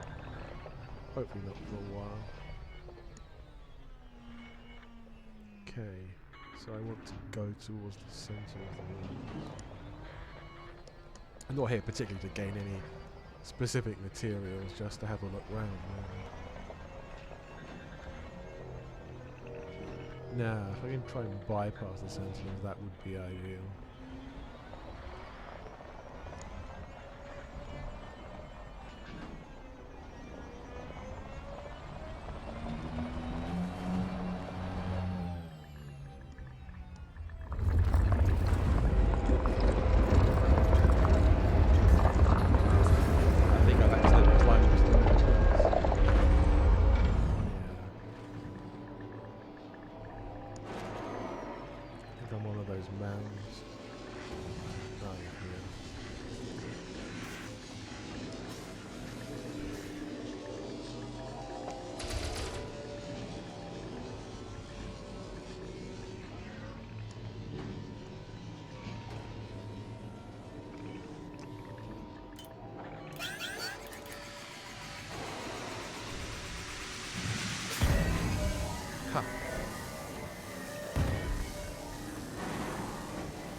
I've accidentally activated one of the pylons.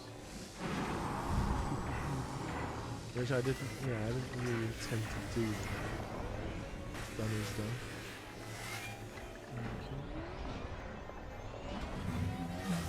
Something's attacking.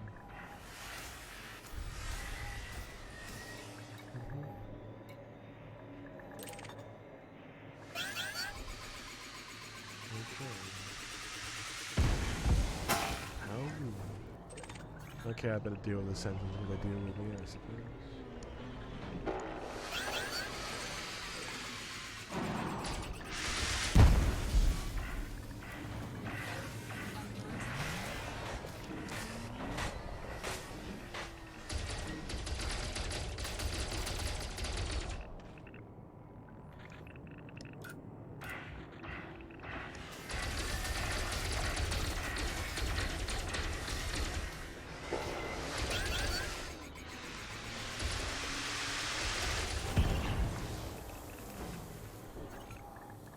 Getting mildly irritated.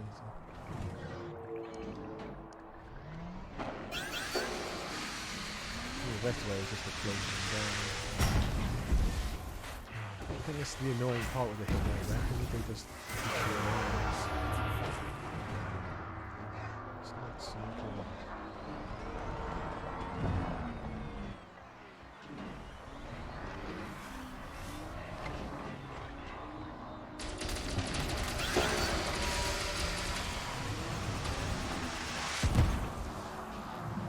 Yeah, I think it's more the sort of disruption of them than anything else.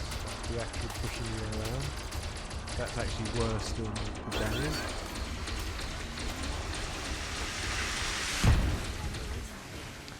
Do hull repair quickly, otherwise I'm going to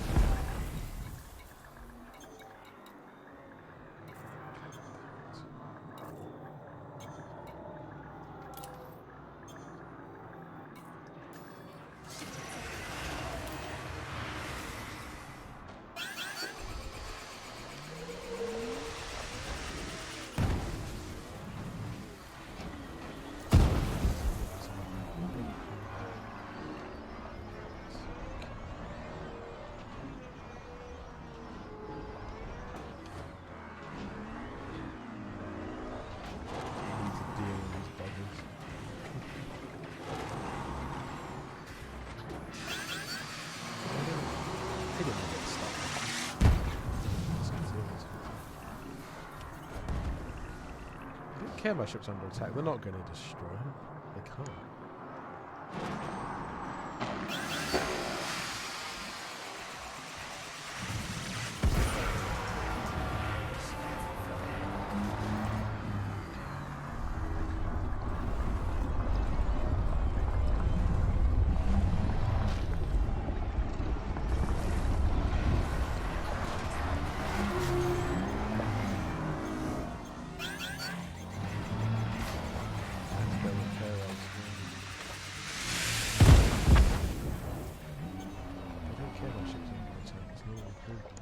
Destroy it, so it's like a completely meaningless war. I don't even know why they bother, I really don't. Oh, that's great. Literally in the middle of the repair process.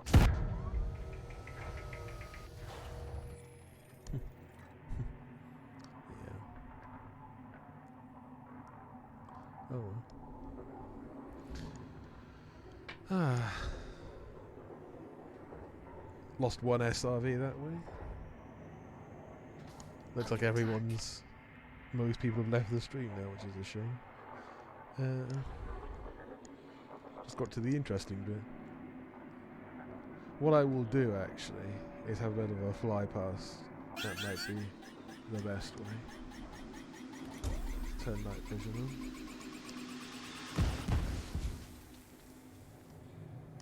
There's a specific sequence, well, it's easier to deal with all this. I wasn't really planning to sort of get into combat at this point, but I did. Under attack. I think with the smaller ships you can position them within the ruins because their landing footprint is so much smaller, and then you can use the ship's defense cannon to actually destroy various sentinels that approach. Point defensive. Yeah. Well, keep islands broken. Okay, let's fly around.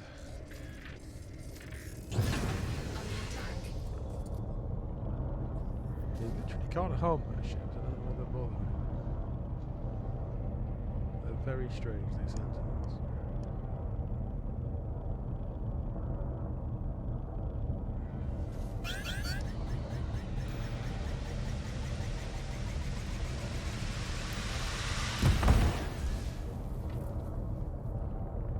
Why bother? Seriously, why bother?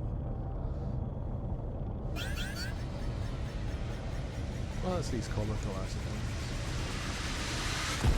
Right, let's turn on the lights here. Across the Guardian ruins. Under attack.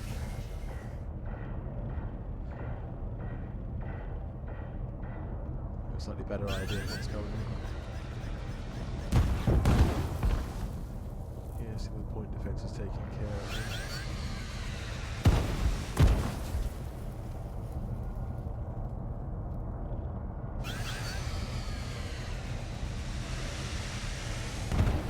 Such amateurs, these, aren't they?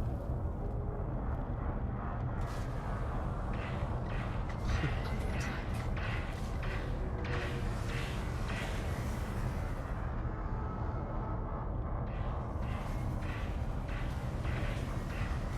So let's take a closer look at the ruins.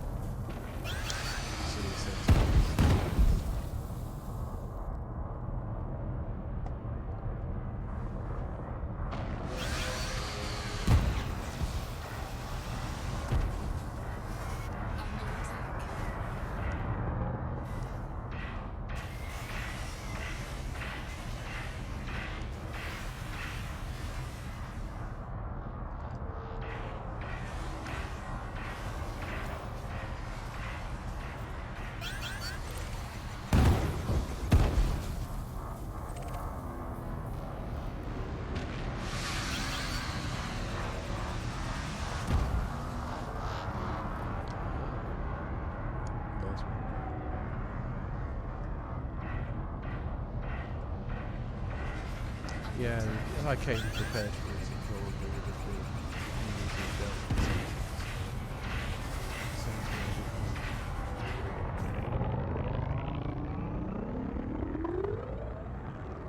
Still, not to worry.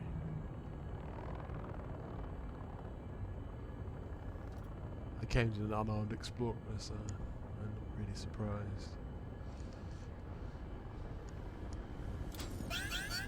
Get some flavour though from the Guardian Ruins. We can issue a little bit, but not much. That missile's still tracking me, that's amusing. You've got a laugh, really.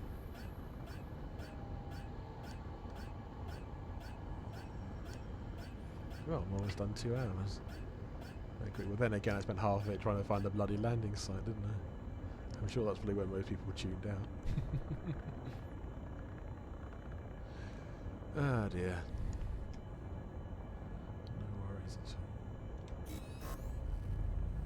Let's go and find some other fun in the galaxy.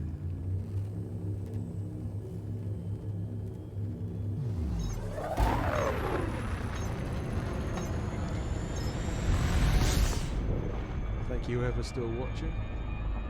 You're very patient souls.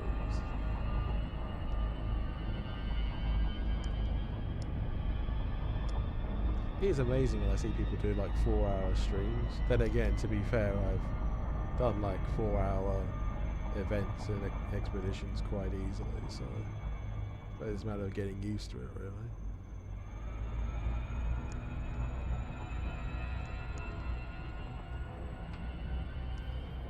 It's a difference.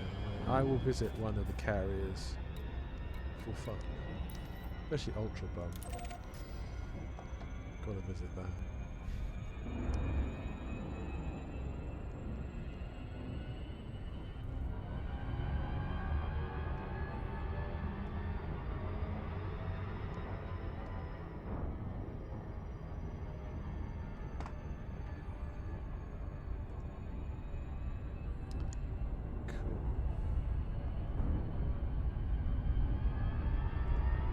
How ultra is this one?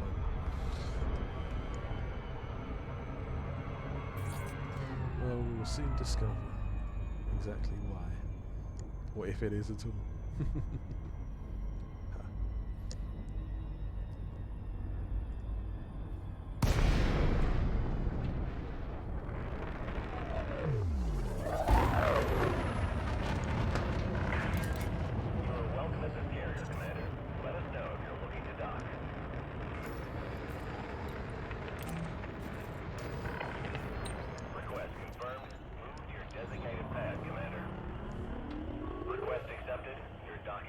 Doesn't look too bum to me. Then again, it is an ultra bum.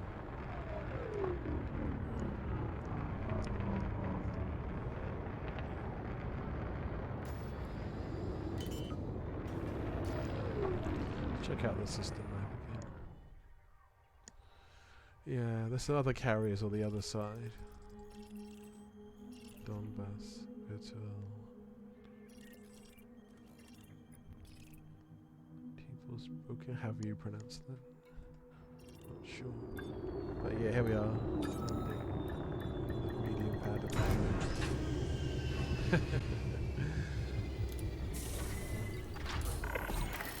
Landing complete.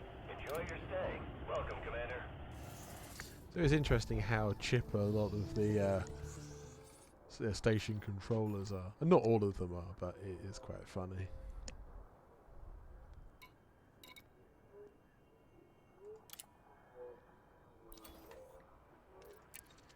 The paintwork is in pretty good condition.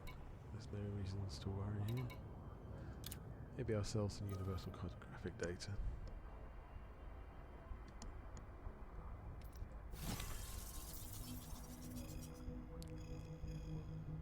Yeah, a little bit. Helping the local carrier people out. Helping the local businessmen. Because you can see with service tariff, where the pointer is, they take a 90% cut of everything here, which is fine. That's how the carriers sustain themselves. And having owned a carrier at the far side of the galaxy, the cost is about, what is it, 25 million a week, I think. So it's like 100 million a month. And 2.1 billion a year. So even by elite standards, that's quite a lot of money. So yeah, carriers aren't cheap things to have. I mean, people think that the cutter is a status symbol in the game. I mean, not as much as a carrier is, because, well, the cutter, even the most expensive loadout, is not quite worth that much money. Like a fleet carrier, the core cost is what, 5 billion to buy? Something like that.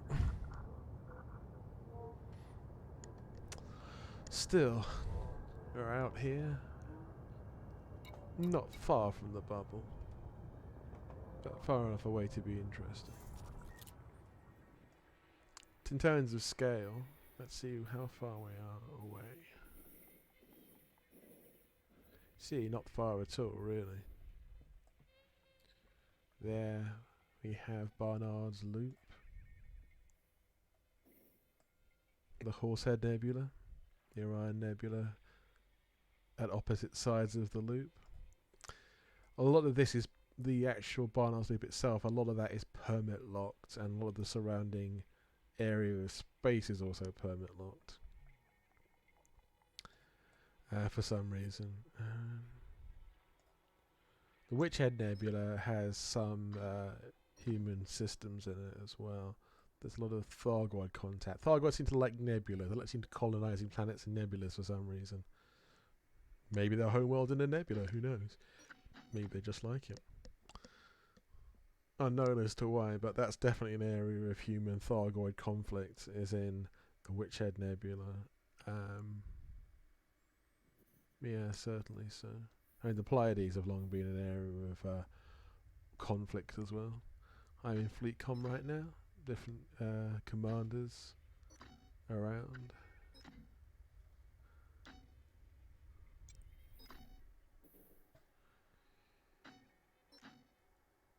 Yeah, I might take a trip to Barnard's Loop actually in the near future. That should be a future stream, I think. Maybe I'll stream again over the weekend. That would probably be a good idea. Yeah, maybe we should have a time, a little trip to the Witchhead, a little day trip to the Witchhead.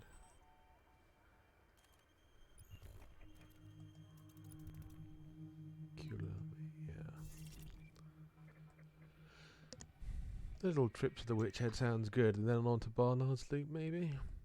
Sounds entertaining at the least.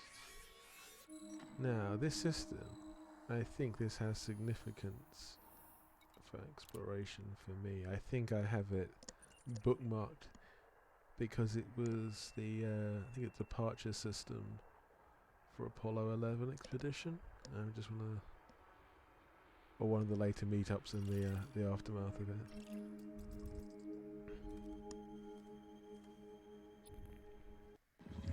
At the moment, worlds like this are, of course, landable,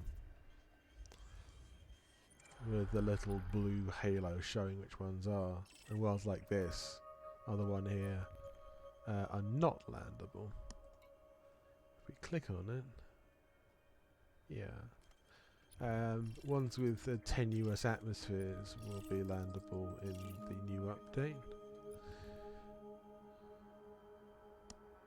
Yeah, you see worlds like this I have clicked on will be the kind of places by Frontier's description with tenuous atmospheres that should be landable.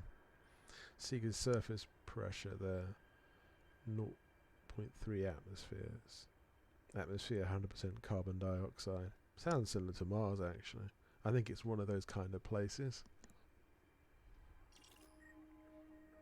And again, the same thing here. Mostly carbon dioxide atmospheres. But yeah, at the moment off limits, but not for much longer. I will travel to the Witch Head. And I will pick a system there to dock with. See, there's there's one of the engineers. Let's look at what other human settlements exist within the Witch Head Nebula.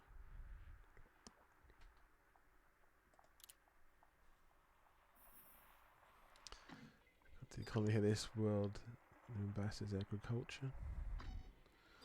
Another agricultural world. There aren't a huge number of human settlements here. I mean, it's not as many as Colonia even, but it's another sort of outside the bubble human cluster.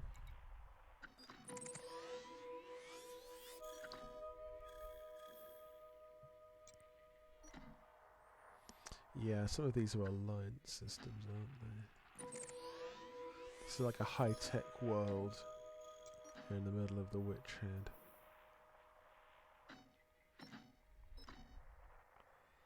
Yeah, these look like interesting. I think most of these are not all alliance worlds. Yeah, the alliance did colonize the place, didn't they? I remember that.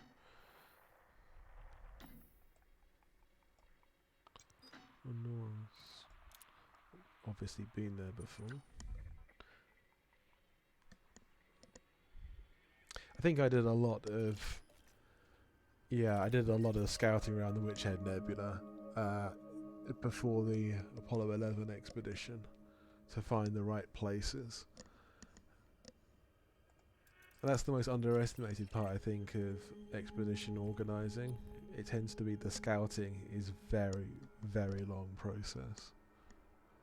I mean, sometimes you can get lucky. You can find a place first time out in an area of space that is suitable for meetups.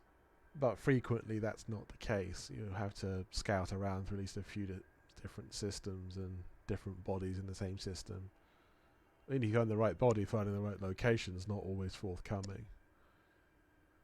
Has to always be a place that, you know, you can do some kind of activity. You know, you can, mountain climb, you can cliff jump. You can go racing around a crater maybe. There's all kinds of things you can do. And not just that, you have to find a place that's suitable to land probably up to 50 ships in it, because that's about the limit of an instance realistically.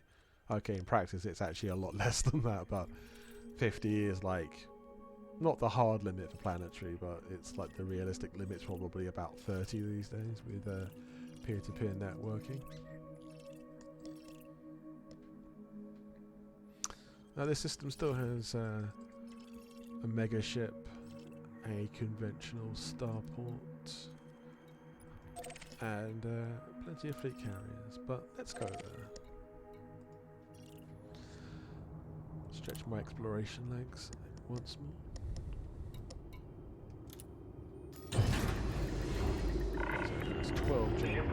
Having said I don't have a 70 light year range, so it's not surprising.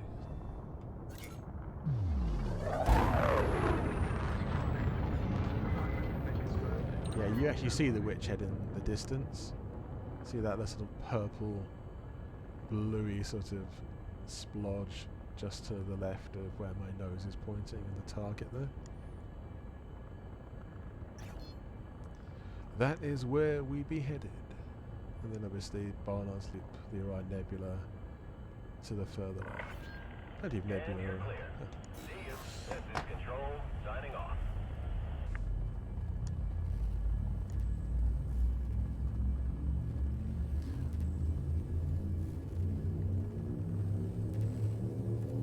I think in this age of near universal lockdown, a lot of people are going to be around on a Friday night. Not really historically, but now it's like Friday night is like, how is that any different to any other night? It's not really, is it? You know, you've got a lot. Keep going.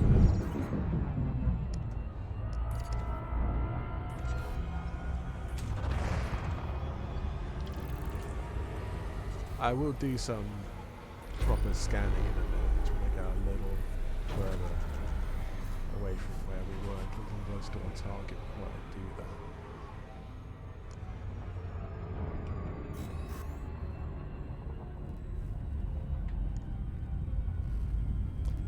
If anyone's got any questions or observations, please put them in the chat. I'm always happy to see them. The usual sort of rules apply, just, you know, common sense ones. Just don't be rude. Don't say anything, you know, too derogatory about anyone around, or yeah, just use your common sense, really.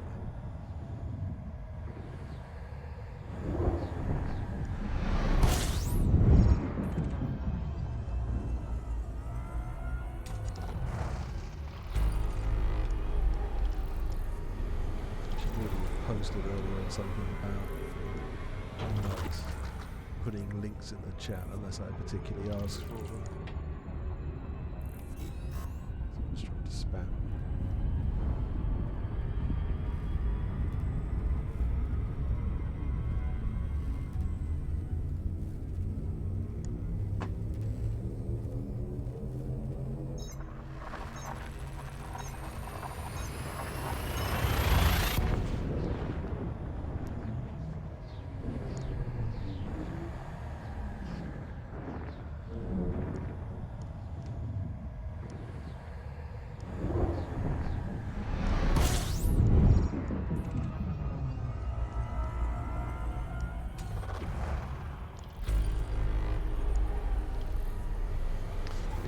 Systems it's not really a surprise. Anything near the bubble has already been discovered.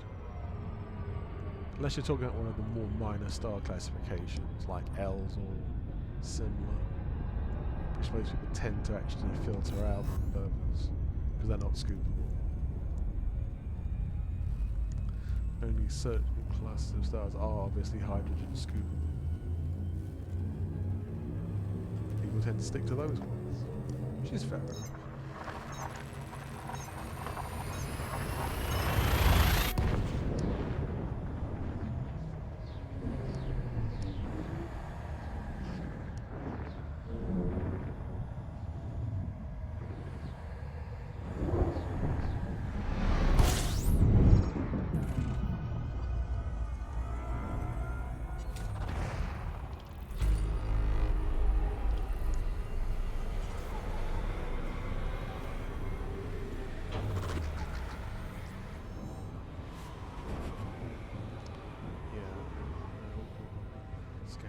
System.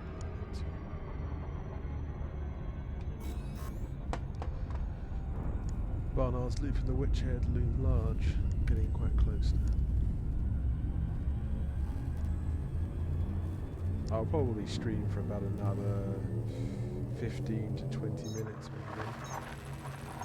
And then going for a few hours.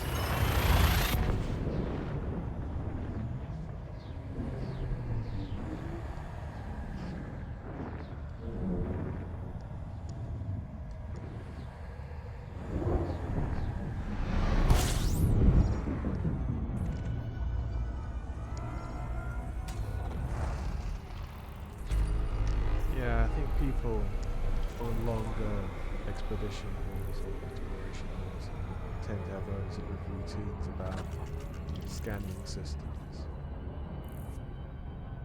Some people scan every single system along the way. It very much depends on where I am and what I'm trying to do, but sometimes I do them, sometimes not much. Okay, I'm going to go to analysis scan. And we're going to see what the system has to reveal to us. At the gas giant end of the scanner spectrum, as you see the filtered spectral analysis,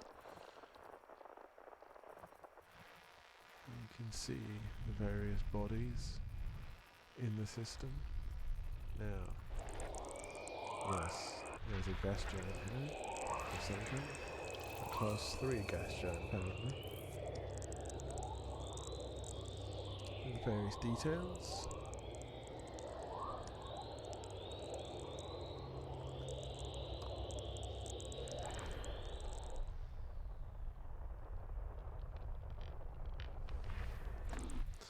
Now, another gas giant of a different class, I think. Yes, decided to class 1. Not as nice looking, but predictably beige in some ways. Interesting in its own way, though. Get all to the more terrestrial planets here. Icy bodies.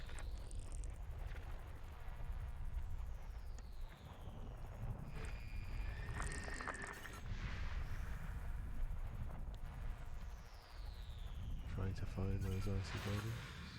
Red dwarf stone. Aha, maybe. Ah, this is a ringed icy body. Excellent. Hey Swanky, how's it going?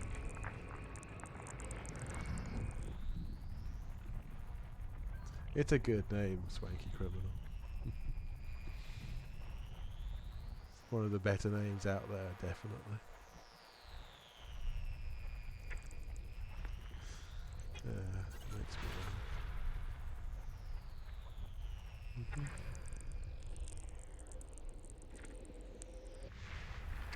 more planets, because the gas giants usually have some kind of moons around them. Frequently rocky or icy or rocky ice. Like that one.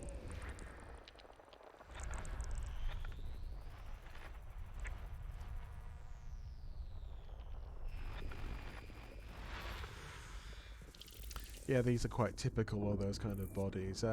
Fairly unremarkable. There's many of these out and about in various systems. Obviously there's more of these kind of worlds, like icy or rocky ice ones. Just rocky. Than almost anything else. Compositionally they're quite simple. You don't get much money for the scans of these, but it's the completing. You do get a scan bonus for completing 100% scan of the system. Ah, well done, Swanky. That's amazing. That's seriously cool. Welcome to the elite then. Is this your first elite ranking?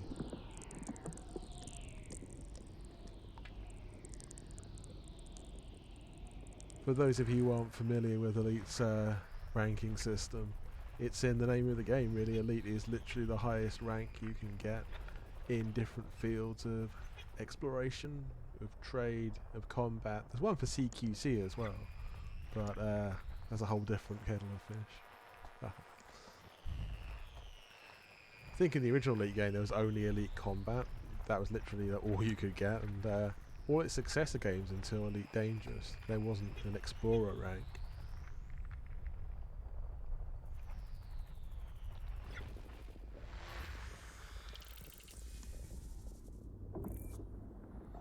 Oh, that's cool, yeah, again the first one on PC. I think Explorer at one point was the easiest to get. I think now Trade is actually the easiest to get because of mining.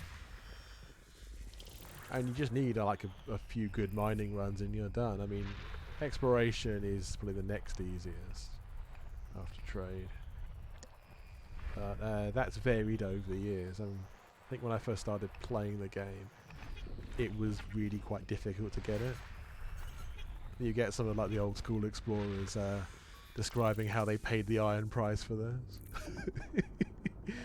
Because it was disproportionately difficult to get it at that time. Then they increased the payouts for exploration, and they didn't proportionally, I think, increase you know, the level that Elite was, so it was slightly easy to get it all of a sudden. I think combat still remains quite hard despite the combat payouts have increased.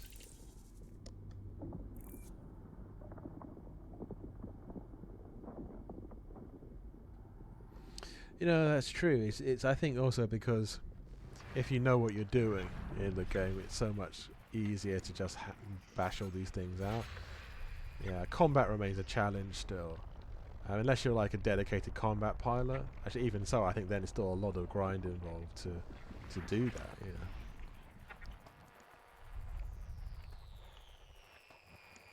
I mean, I haven't actually got Elite Combat on like any of my accounts.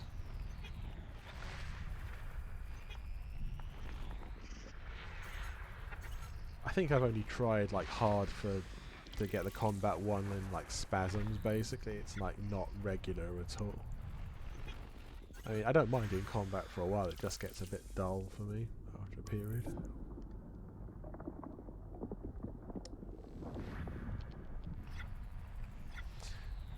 The system I'm scanning isn't too bad actually. It isn't as boring as some. There's at least some sort of interesting high metal content worlds.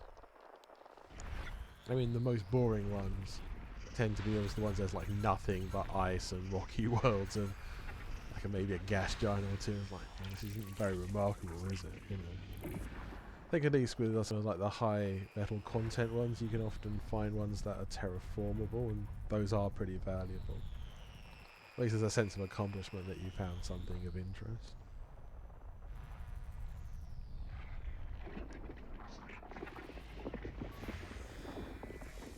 Metal rich foot.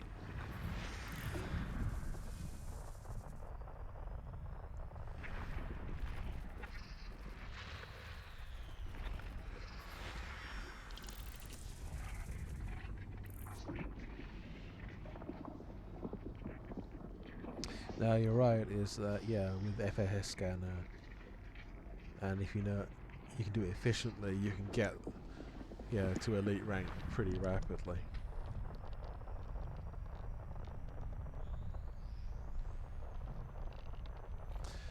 I think when I started, making expeditions and what have you, I didn't actually want to lead one until I was elite in exploration. But I say at the time it was so much harder to get it, so it seemed like at least a rank of some kind of competency, a mark of some kind of competency that you got it.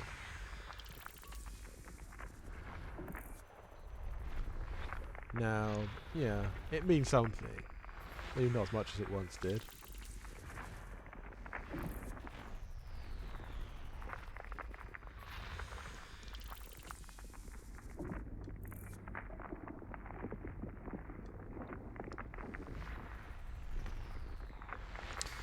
Obviously, when you're doing all this FSS scanning, it's you're looking for the big ones, the terraformable worlds, water worlds, and especially the Earth-likes. You find an Earth-like, that's obviously a gem, and it's not just good value; it's also a sense of accomplishment that you found something that's really interesting, very cool.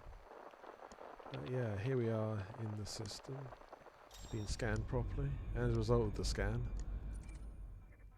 you can go to the system map and then have some kind of context of what you've just been scanning, because otherwise you can just see a bunch of planets and bodies from the angle that you've been scanning, really. See, most of these are pretty straightforward high metal content worlds, and once in a while you might come across something interesting or unusual. Not today, sadly, though. This one seems vaguely interesting because it's got rings around it, so it's an icy world. So that's pretty cool. Obviously, these have all been mapped a long time ago. I wonder if Jayhawk 375 is Josh Hawkins. It might be. I don't know if he actually plays Elite anymore. Then again, this could have been literally years ago. This has all been done. Because it tells you who scanned these places first, who discovered them. It never tells you what the date was.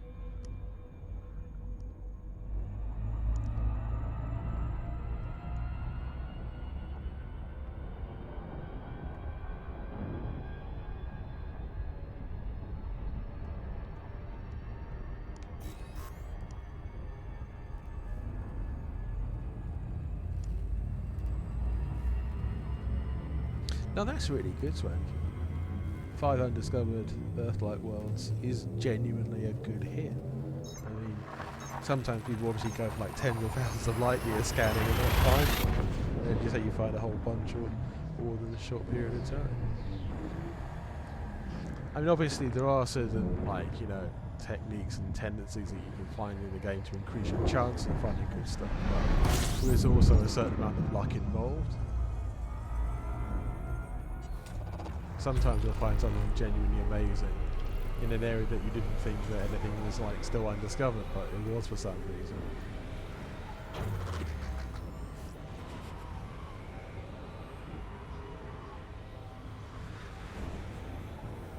Obviously, like, sometimes you'll be going through an area of space and you'll see like a certain commander has scanned like the majority of things in that area.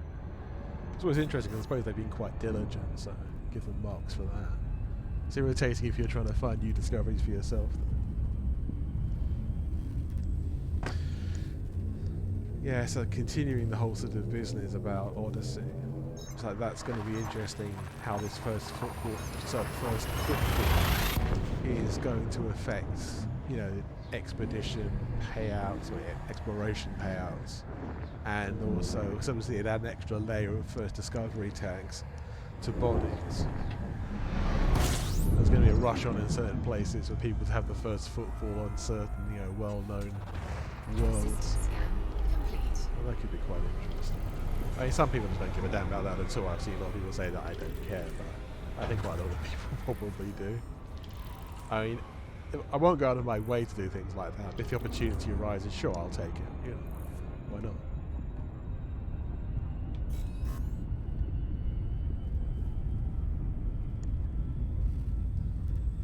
Yeah, it's going to be definitely interesting. I mean, I think a lot of people are looking to see what's the re-entry of an atmosphere going to be like in our spacecraft, because so far it's a glide on a sort of an airless world, non-atmospheric world it's interesting, but obviously having an atmosphere there is probably going to be a lot cooler with some plasma, some flames.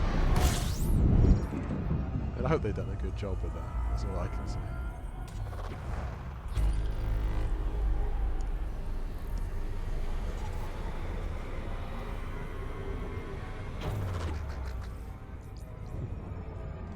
Yeah. It's always a good idea to try and take as many mats as you can wherever you can. I know what you mean. I've deliberately like set up builds of usually Pythons to be like scavenger ships. Sometimes I've done with Corvettes actually, because even if anyone tries to take you on, you can usually just blow the smithereens and take all any sort of materials from those destroyed ships as well. So it's a bonus, really. That's like the ultimate scavenger ship, really. Okay, you can't dock it, medium-sized stations or anything, but just for the sheer sort of size and power of the ship against NPCs, it wins easily.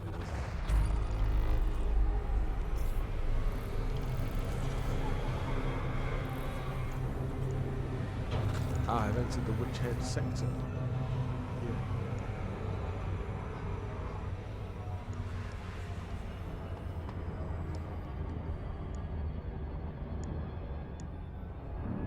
Actually, sometimes going to combat can be some great opportunity to find materials. I know finding USSs in various systems can be equally good, because you obviously sometimes have places that are just littered with the wreckage of spacecraft and stuff. Obviously, even if it is like a combat USS, again, more materials. You defeat them, you get more materials. It's a win-win, really.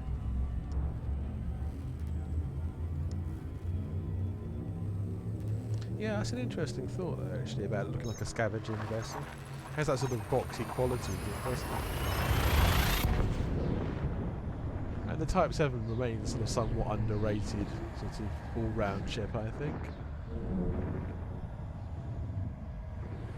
I mean, I had one for a while as an all-round trader fairly early on in the game. I think I even used it as an explorer at one point, actually. Didn't last all that long doing it, but I did have that at one point. But yeah, mostly it was a trade, and so you say scavenger ship as well.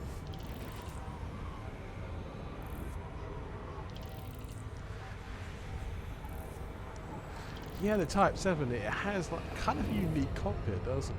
It's nothing really like the Type 7 in the game elsewhere. It's very much its own ship.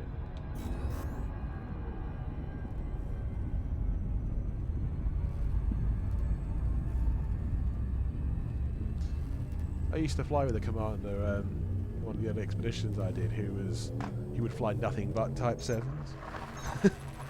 It was just his go-to ship and he loved them and that was it, really. Like, fair play to him.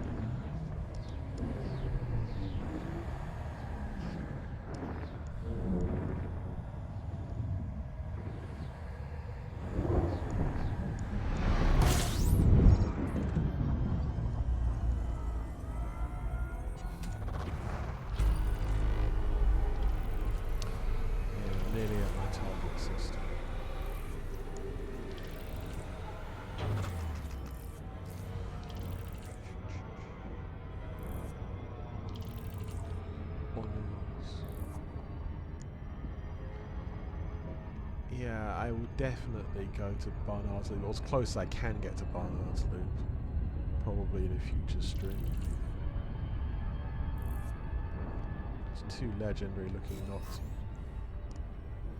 I'll also take a trip to the various nebulae nearby, again as best I can.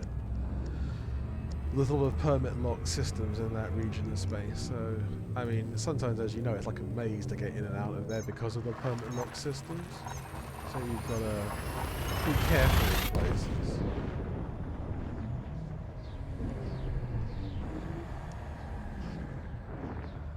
I agree. I mean, ship names are something very personal to the player who's naming them. Obviously, a lot of people sort of give them either like silly names or names that's kind of meaning to them, or what popular ones is like mythology, isn't it?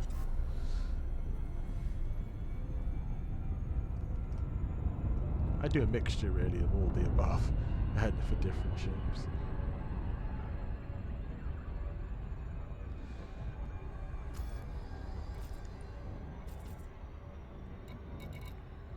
Golden Stag, eh? That's a mega ship. Oh, that's cool. Nice.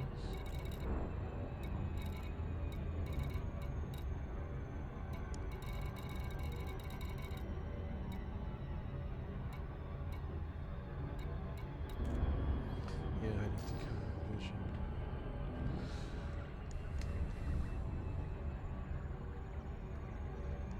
Oh yeah, Gio, you can absolutely name the ships. I mean, you can name them anything that doesn't involve expletives.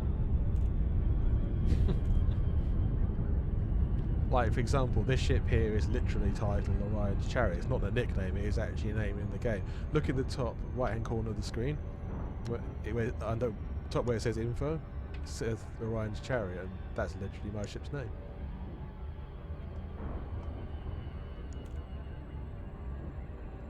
I'll show you more in a second once we're in the docking process. I can zoom into more details of the ship. But yeah. So I've called various things like very serious names, very comic names. Like I have a contact ship called Bucket Kicker.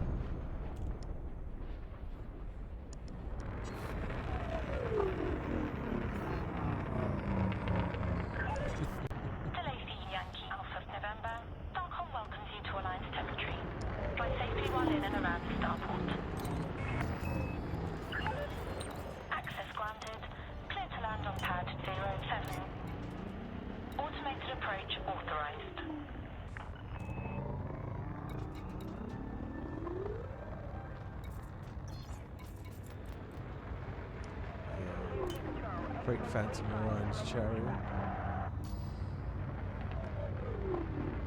Great Phantom being the kind of ship that it is.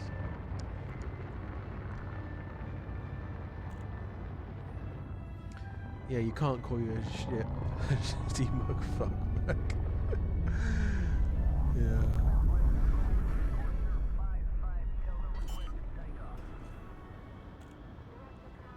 Some people have very carefully named their ships to get around those kind of conventions, but it does have a built-in filter in the game to take out most of the obvious ones.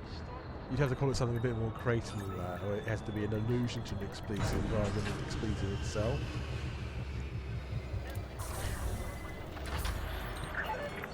Landing successful. Engaging patch streams.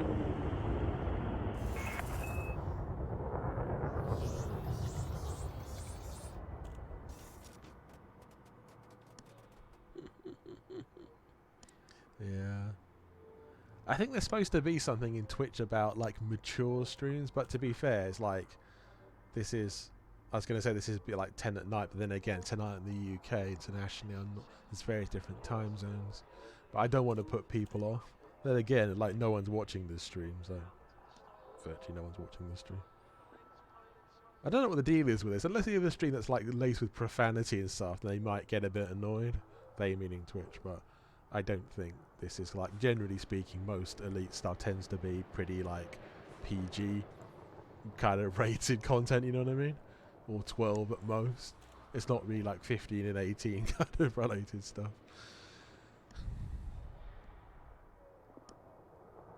Yeah, I thought you might be trying to get me to say it, Gio, but yeah. It's fun. I'm trying to think of some of the more inventive kind of names, yeah. PG-13, yes, the American sort of one. In the UK, it's like PG and 12. They're two different ratings. But America, it's like PG-13 is like the both combined, basically. Yeah. I don't know what, I think Elite originally has like a cinematography kind of rating, doesn't it? Sort of cinema rating. I can't remember if it's actually technically a PG or a 12 game. I think it might be a 12. I think Odyssey, though, update is a 15 or something. Because of, like, you know, more violence, essentially. It's weird having people shooting each other somehow as a 15 and ships shooting each other as a 12. It's all violence.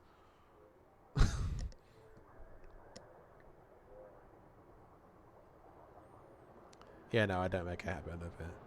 I only said that I did think for a second, I think that, yeah, shall I say it or not, but I don't intend to repeat myself in that regard.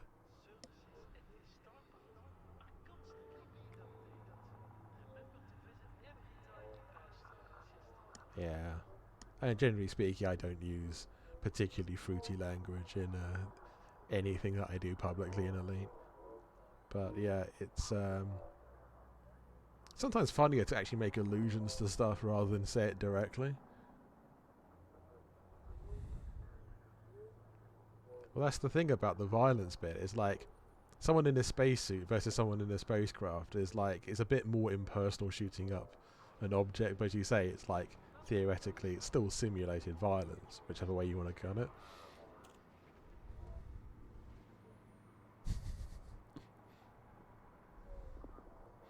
But yeah, I'll click on my ship to show you some more details of it, because yeah, if you're not familiar with it. Actually, not shipyard, so it's outfitting that I wanted.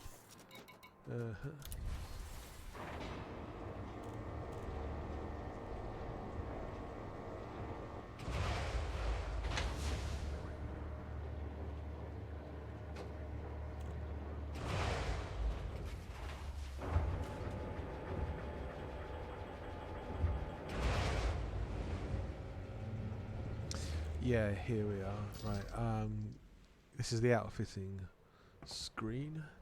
This is a bit of a close-up view of the ship. I don't think I've got any weapons on this. Yeah, I didn't. Oh, I changed the from a red to the black and snake livery. Which I'll click on the thing to show you.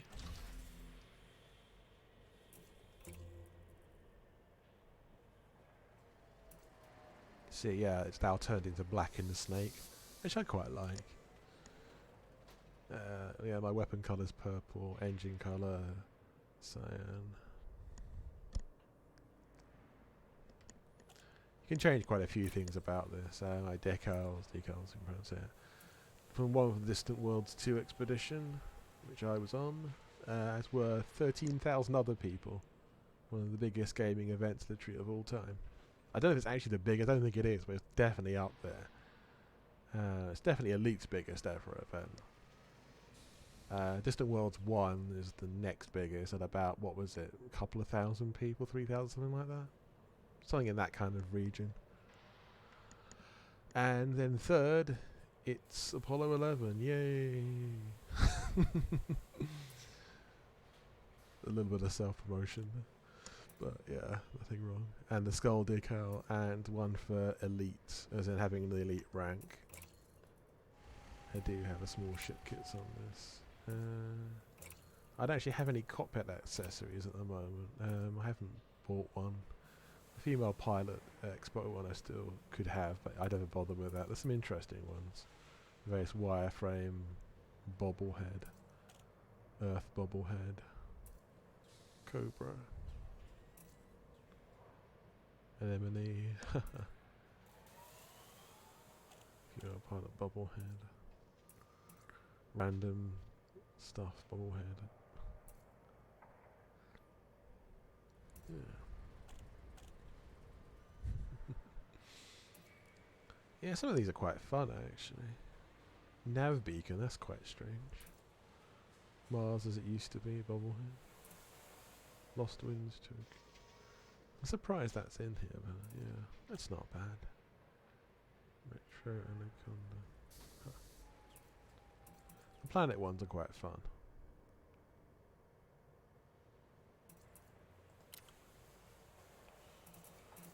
Yeah.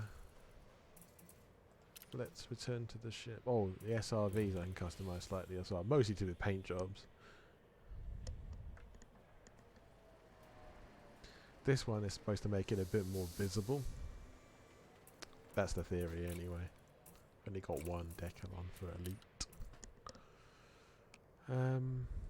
Yeah, the livery's nice though, I think. I've got various ones for that. But yeah, I've got various different kinds of components. Nice fuel scoop. Conventional sort of layout for a hangar. Guardian frameshift boost. That's the best Guardian module, I think. Hangs out, I haven't got all the weapons, so I can't tell you all about those. But it's the most useful one, I think, for most people. As you boost in your jump range by 10 light years. Yeah, I have a slightly modified shield generator of a very small kind. Improved surface scanner. All the good stuff, really. Yeah. Internals, the usual sort of stuff you expect to find on an exploration vessel, like minimized weight, etc., etc. Maximized drive. This is one of the new ones actually that came out recently as a result of that CG, and the improvement in the jump range of this, I decided to put it on Orion's Chariot, and here it is. Yeah, this is a sort of fairly powerful but small drive. I think this is dirty drived, as far as I remember. Yeah, slightly tuned dirty drive. It's a dirty one. Yeah, actually the liveries of various kinds you can get as well.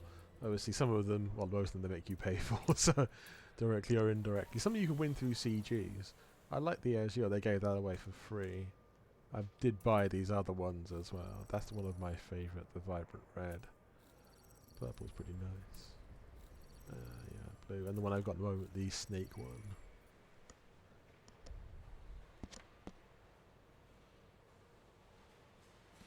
Yeah, those are very good goals, the FSD booster and the pre-engineered FSD. I think because they're some of the most useful things that you can get, really.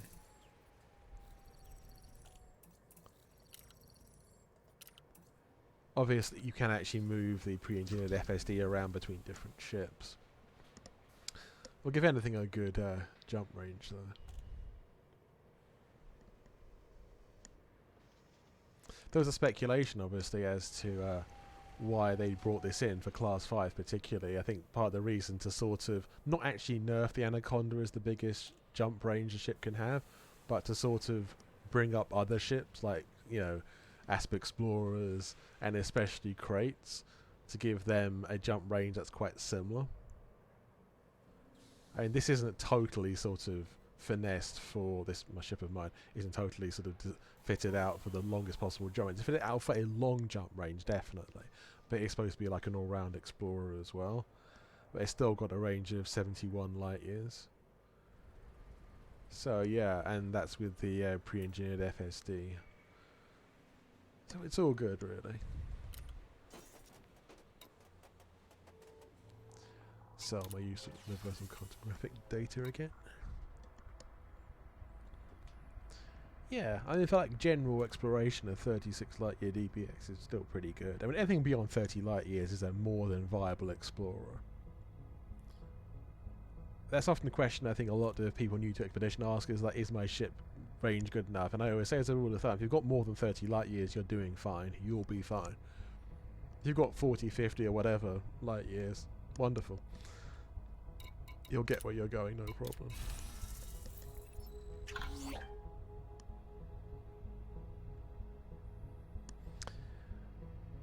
Yeah, I think it's something, exploration, that a lot of people get into sooner or later, even if it's only for a certain period of time. But yeah, there's lots of people in Elite who are like heavily into exploration. It's still the biggest part of the community, according to Frontier's own survey they did a few years back. I think that surprised them actually, because it surprised a lot of people in the community as well. But I always knew it was quite a large proportion. I think the combat groups always assume that they were the biggest just because they were the loudest, but that doesn't always mean that they're the most popular. So, you know, explorers tend to be a bit more sort of subtle and quiet kind of people.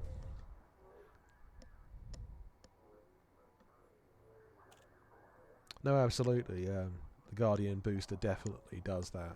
Makes virtually any ship a viable explorer. I was going to say earlier actually that stuff like the Type 7 becomes a very good explorer because of things like the Guardian booster.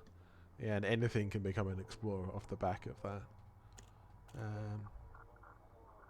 But then it turns actual exploration ships into super exploration ships. Actually, even for non-exploration activities, it's quite useful because it gives things like a Python for, you know, just all-round activity or mining or whatever, a bit of a range boost. And because you always need to be able to sell your stuff somewhere unless you've got access to a fleet carrier to deposit your materials in, your mined minerals and metals.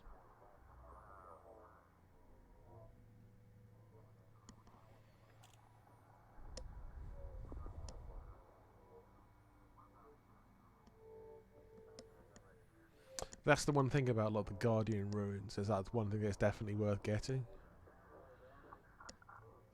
I feel that I went slightly unprepared actually to the Guardian ruins. I think also the Sentinels gave me more kickback than I expected. I mean, I knew how to counteract them. I just don't think I was probably that prepared for it, to be honest. I would have probably taken a different approach if I had intended on. I thought I could sneak around them, but it didn't really happen. I think at different sites as well, the behaviour is slightly different because of the different layout. Like in some places, I think it's sort of easier to kind of avoid the Sentinels. At least to a degree. I know you can't really activate any of the serious Guardian stuff without the Sentinels realising. But yeah.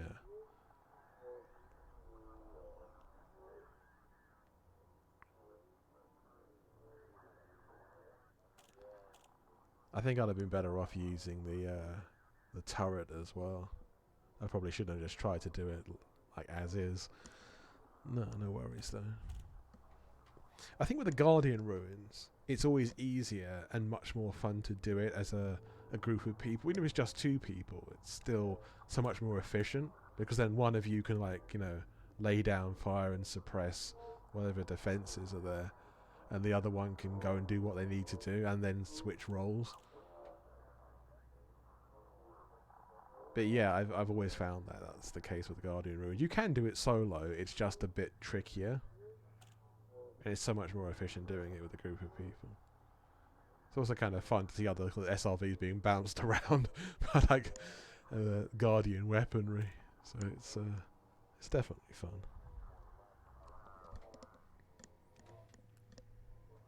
Yeah, to be fair, I didn't actually intend to go to the Guardian Ruins, so that was just like on the spur of the moment, really.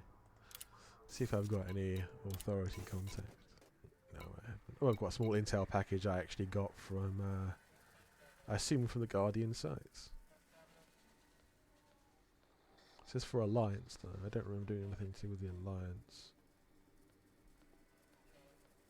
Unless it was on that world I was on.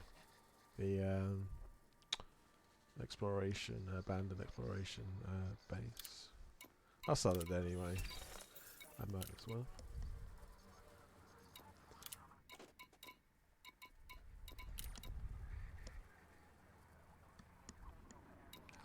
It's all good though. It's all good.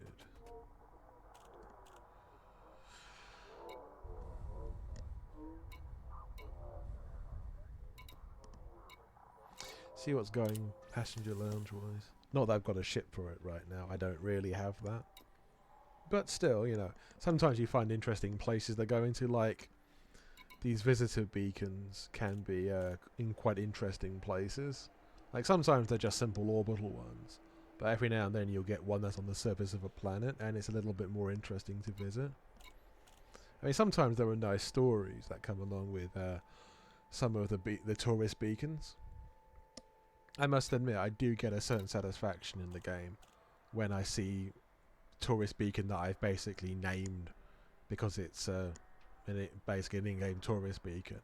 There was a time that you could actually submit the name and details of interesting POIs in the game that then when you submitted to the Frontier they'd pick the best ones and they'd then put a tourist beacon in the system that your discovery was in and it'd be basically immortalized in the game. And for mine it was the Dance of Cerberus. So every time I see, you know, a sort of passenger mission to Dance of Cerberus and what have you, it makes me smile, thinking that, yeah, I did that.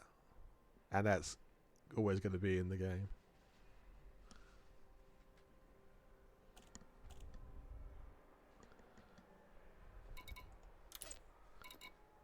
I can't see any of Cerberus at the moment, but you do get them. Not Cerberus, but Dance of Cerberus. This is a different place. I've just got highlighted. Just to confuse matter. I think it's Dance of Cerberus. You could call it straight away, not that.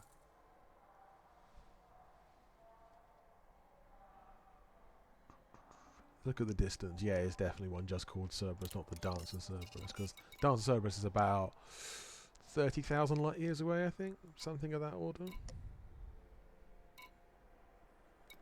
And the one just called Cerberus is actually about 7,000 light years away, so it's a different thing.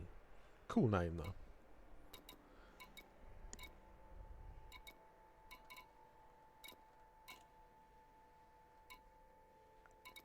There's interesting beacons, tourist beacons that can be visited. See, sometimes you do get this like a cluster of missions to a particular place from a particular station. Like there's a few to Quince here. That seems to be fairly popular from here. Quince isn't insanely far away either, it's just the other side of the bubble. So that's what, less than 1,000 light years? It's probably less than that actually.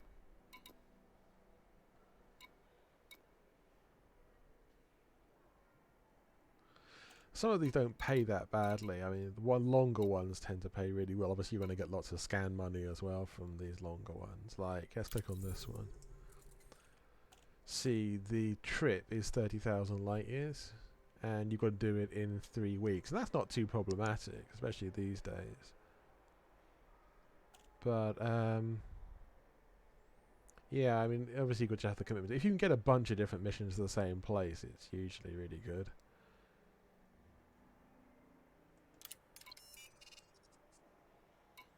I have done a couple of these really long ones. Just happened to be going out to a place anyway, and then I took some extra people along. But yeah. I mean, these are slightly strange ones because you just basically go to a tourist beacon, you scan the tourist beacon, and the person's really happy about it. It's like, okay, thanks for giving me the money, but it's like I don't see how that's really much of a trip at all. It's like I understand if you visit a site on a planet or see the rings on an amazing planet, that's also fair enough. But just to start go to a tourist beacon is like, okay, how is that interesting? But if you're going to pay me to do it, then I'm not going to complain.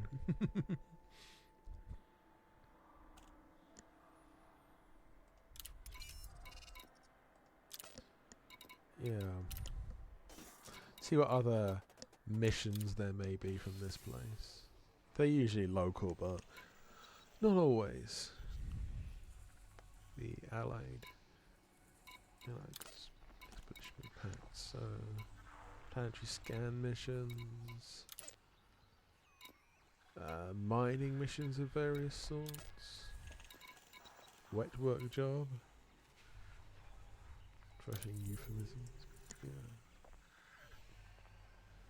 Take care of somebody. I wonder what that could be meaning. Doesn't sound dodgy at all. See, some of these are a bit more kind of upfront about it. Illegal black box salvage operation. So that they're telling you they want something illegal done, and they're pretty upfront about it. But the cops come along and you're nicked. I could donate money to these causes, but I'm not going to because I don't care. And I won't get anything for it. If you want to rank up with a local faction or you want to get Imperial rank, then that can be a good way to do it if you've got the money. But yeah, it's totally down to you. Discrete power failure. Yes, these are planetary missions, aren't they?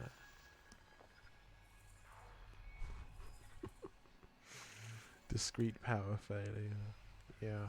I think with the Odyssey update, a lot of this is going to be done potentially at least face to face with an NPC character, as this sort of videos the last day or so have been showing. Now that does look interesting. It's more like a conventional RPG in that respect, which is great. I mean, I like a lot of RPGs. I haven't played that many in recent years, but historically I have played quite a few, and they're good.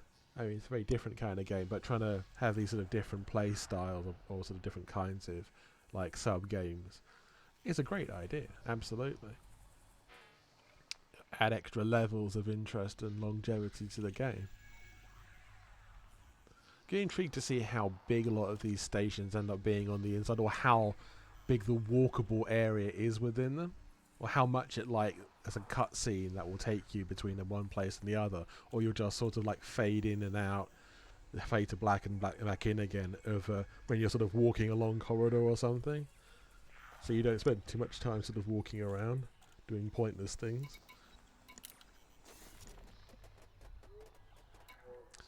But yeah, it's interesting. I'm going to go back to the galactic map to work out some future travel, but alright. Have a good one, Swanky. Catch you later.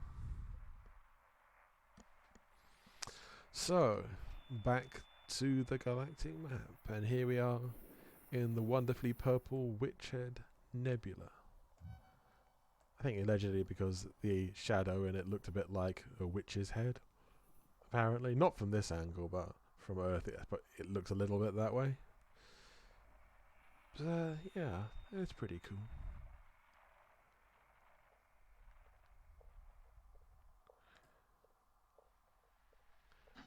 I don't remember ever using this particular engineer all that much.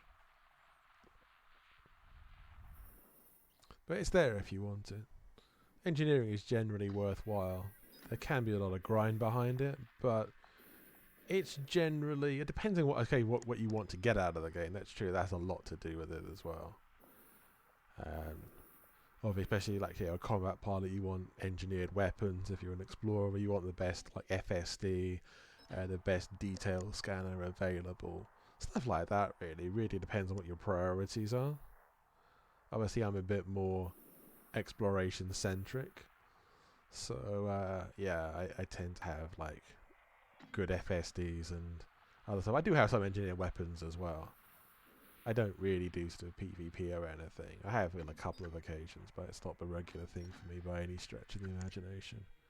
Mostly sort of PvE kind of combat.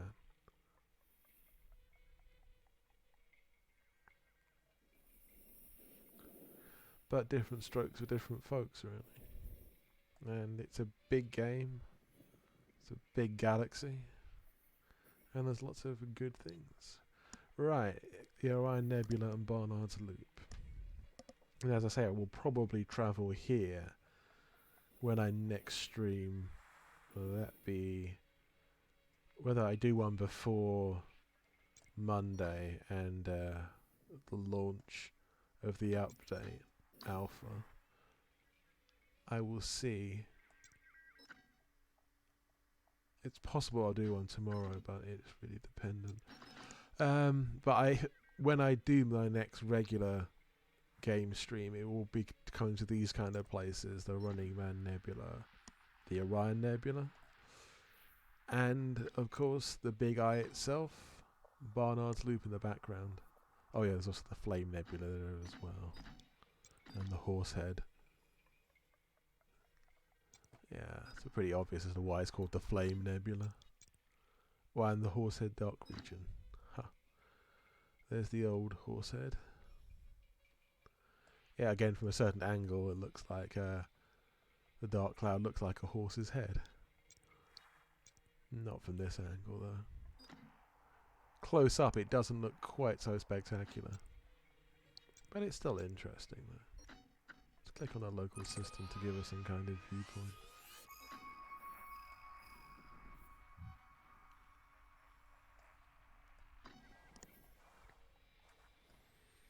Yeah, you can see all my sort of various bookmarks in the background for all kinds of systems in all kinds of places.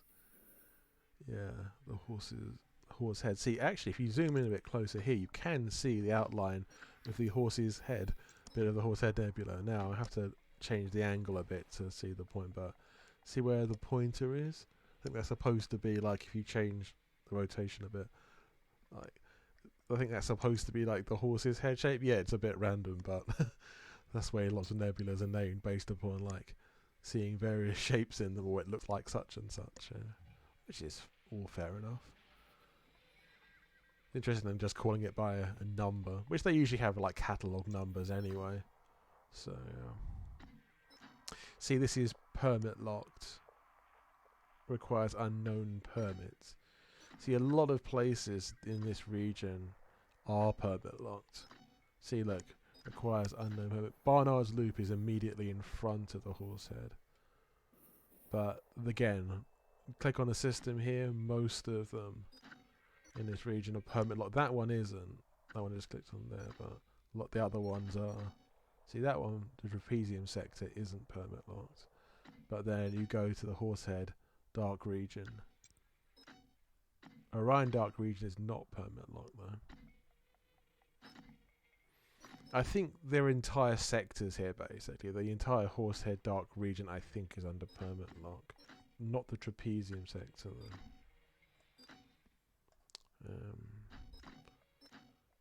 Yeah.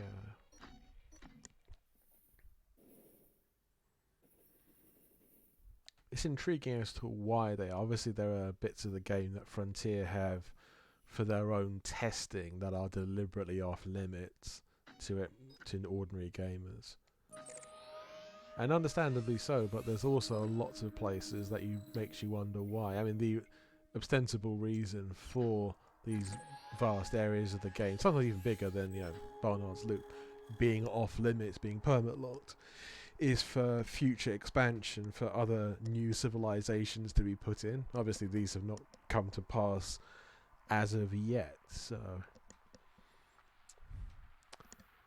there's still room for many things to happen in the Elite universe. Hopefully we will see more interesting and cool stuff.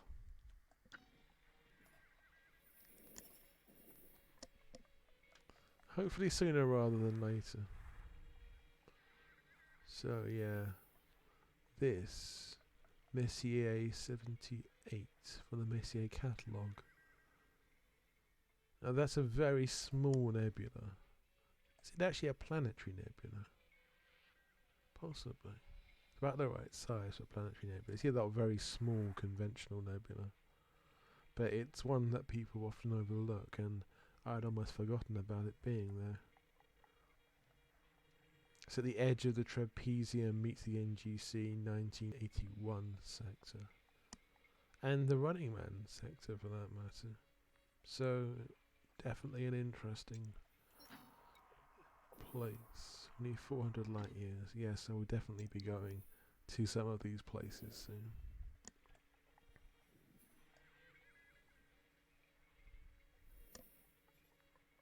The Orion Dark Region. Not without name is it called that. But not without reason, sorry. Is it called that? But in the grand scale of the galaxy, this is but a corner of it.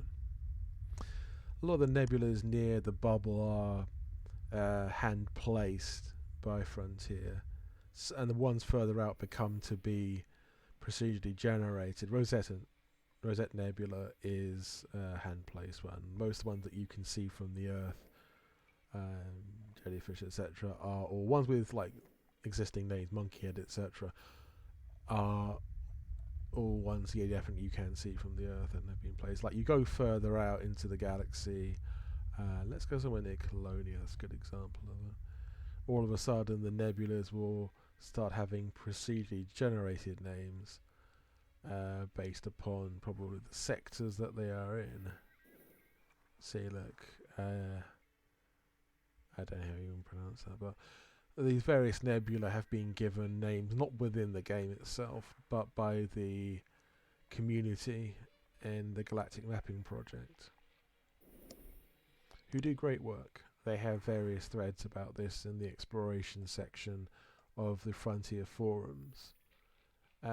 Most of these procedurally generated nebulae are quite realistic looking, and yeah, they all have various names assigned to them by explorers of the community, people who have gone to these places in the game, often the first people to go there, and have then named them themselves. We've kept to like quite similar sort of naming conventions, as like the Astronomical Union in real life would actually do. Not 100% the same, but close enough.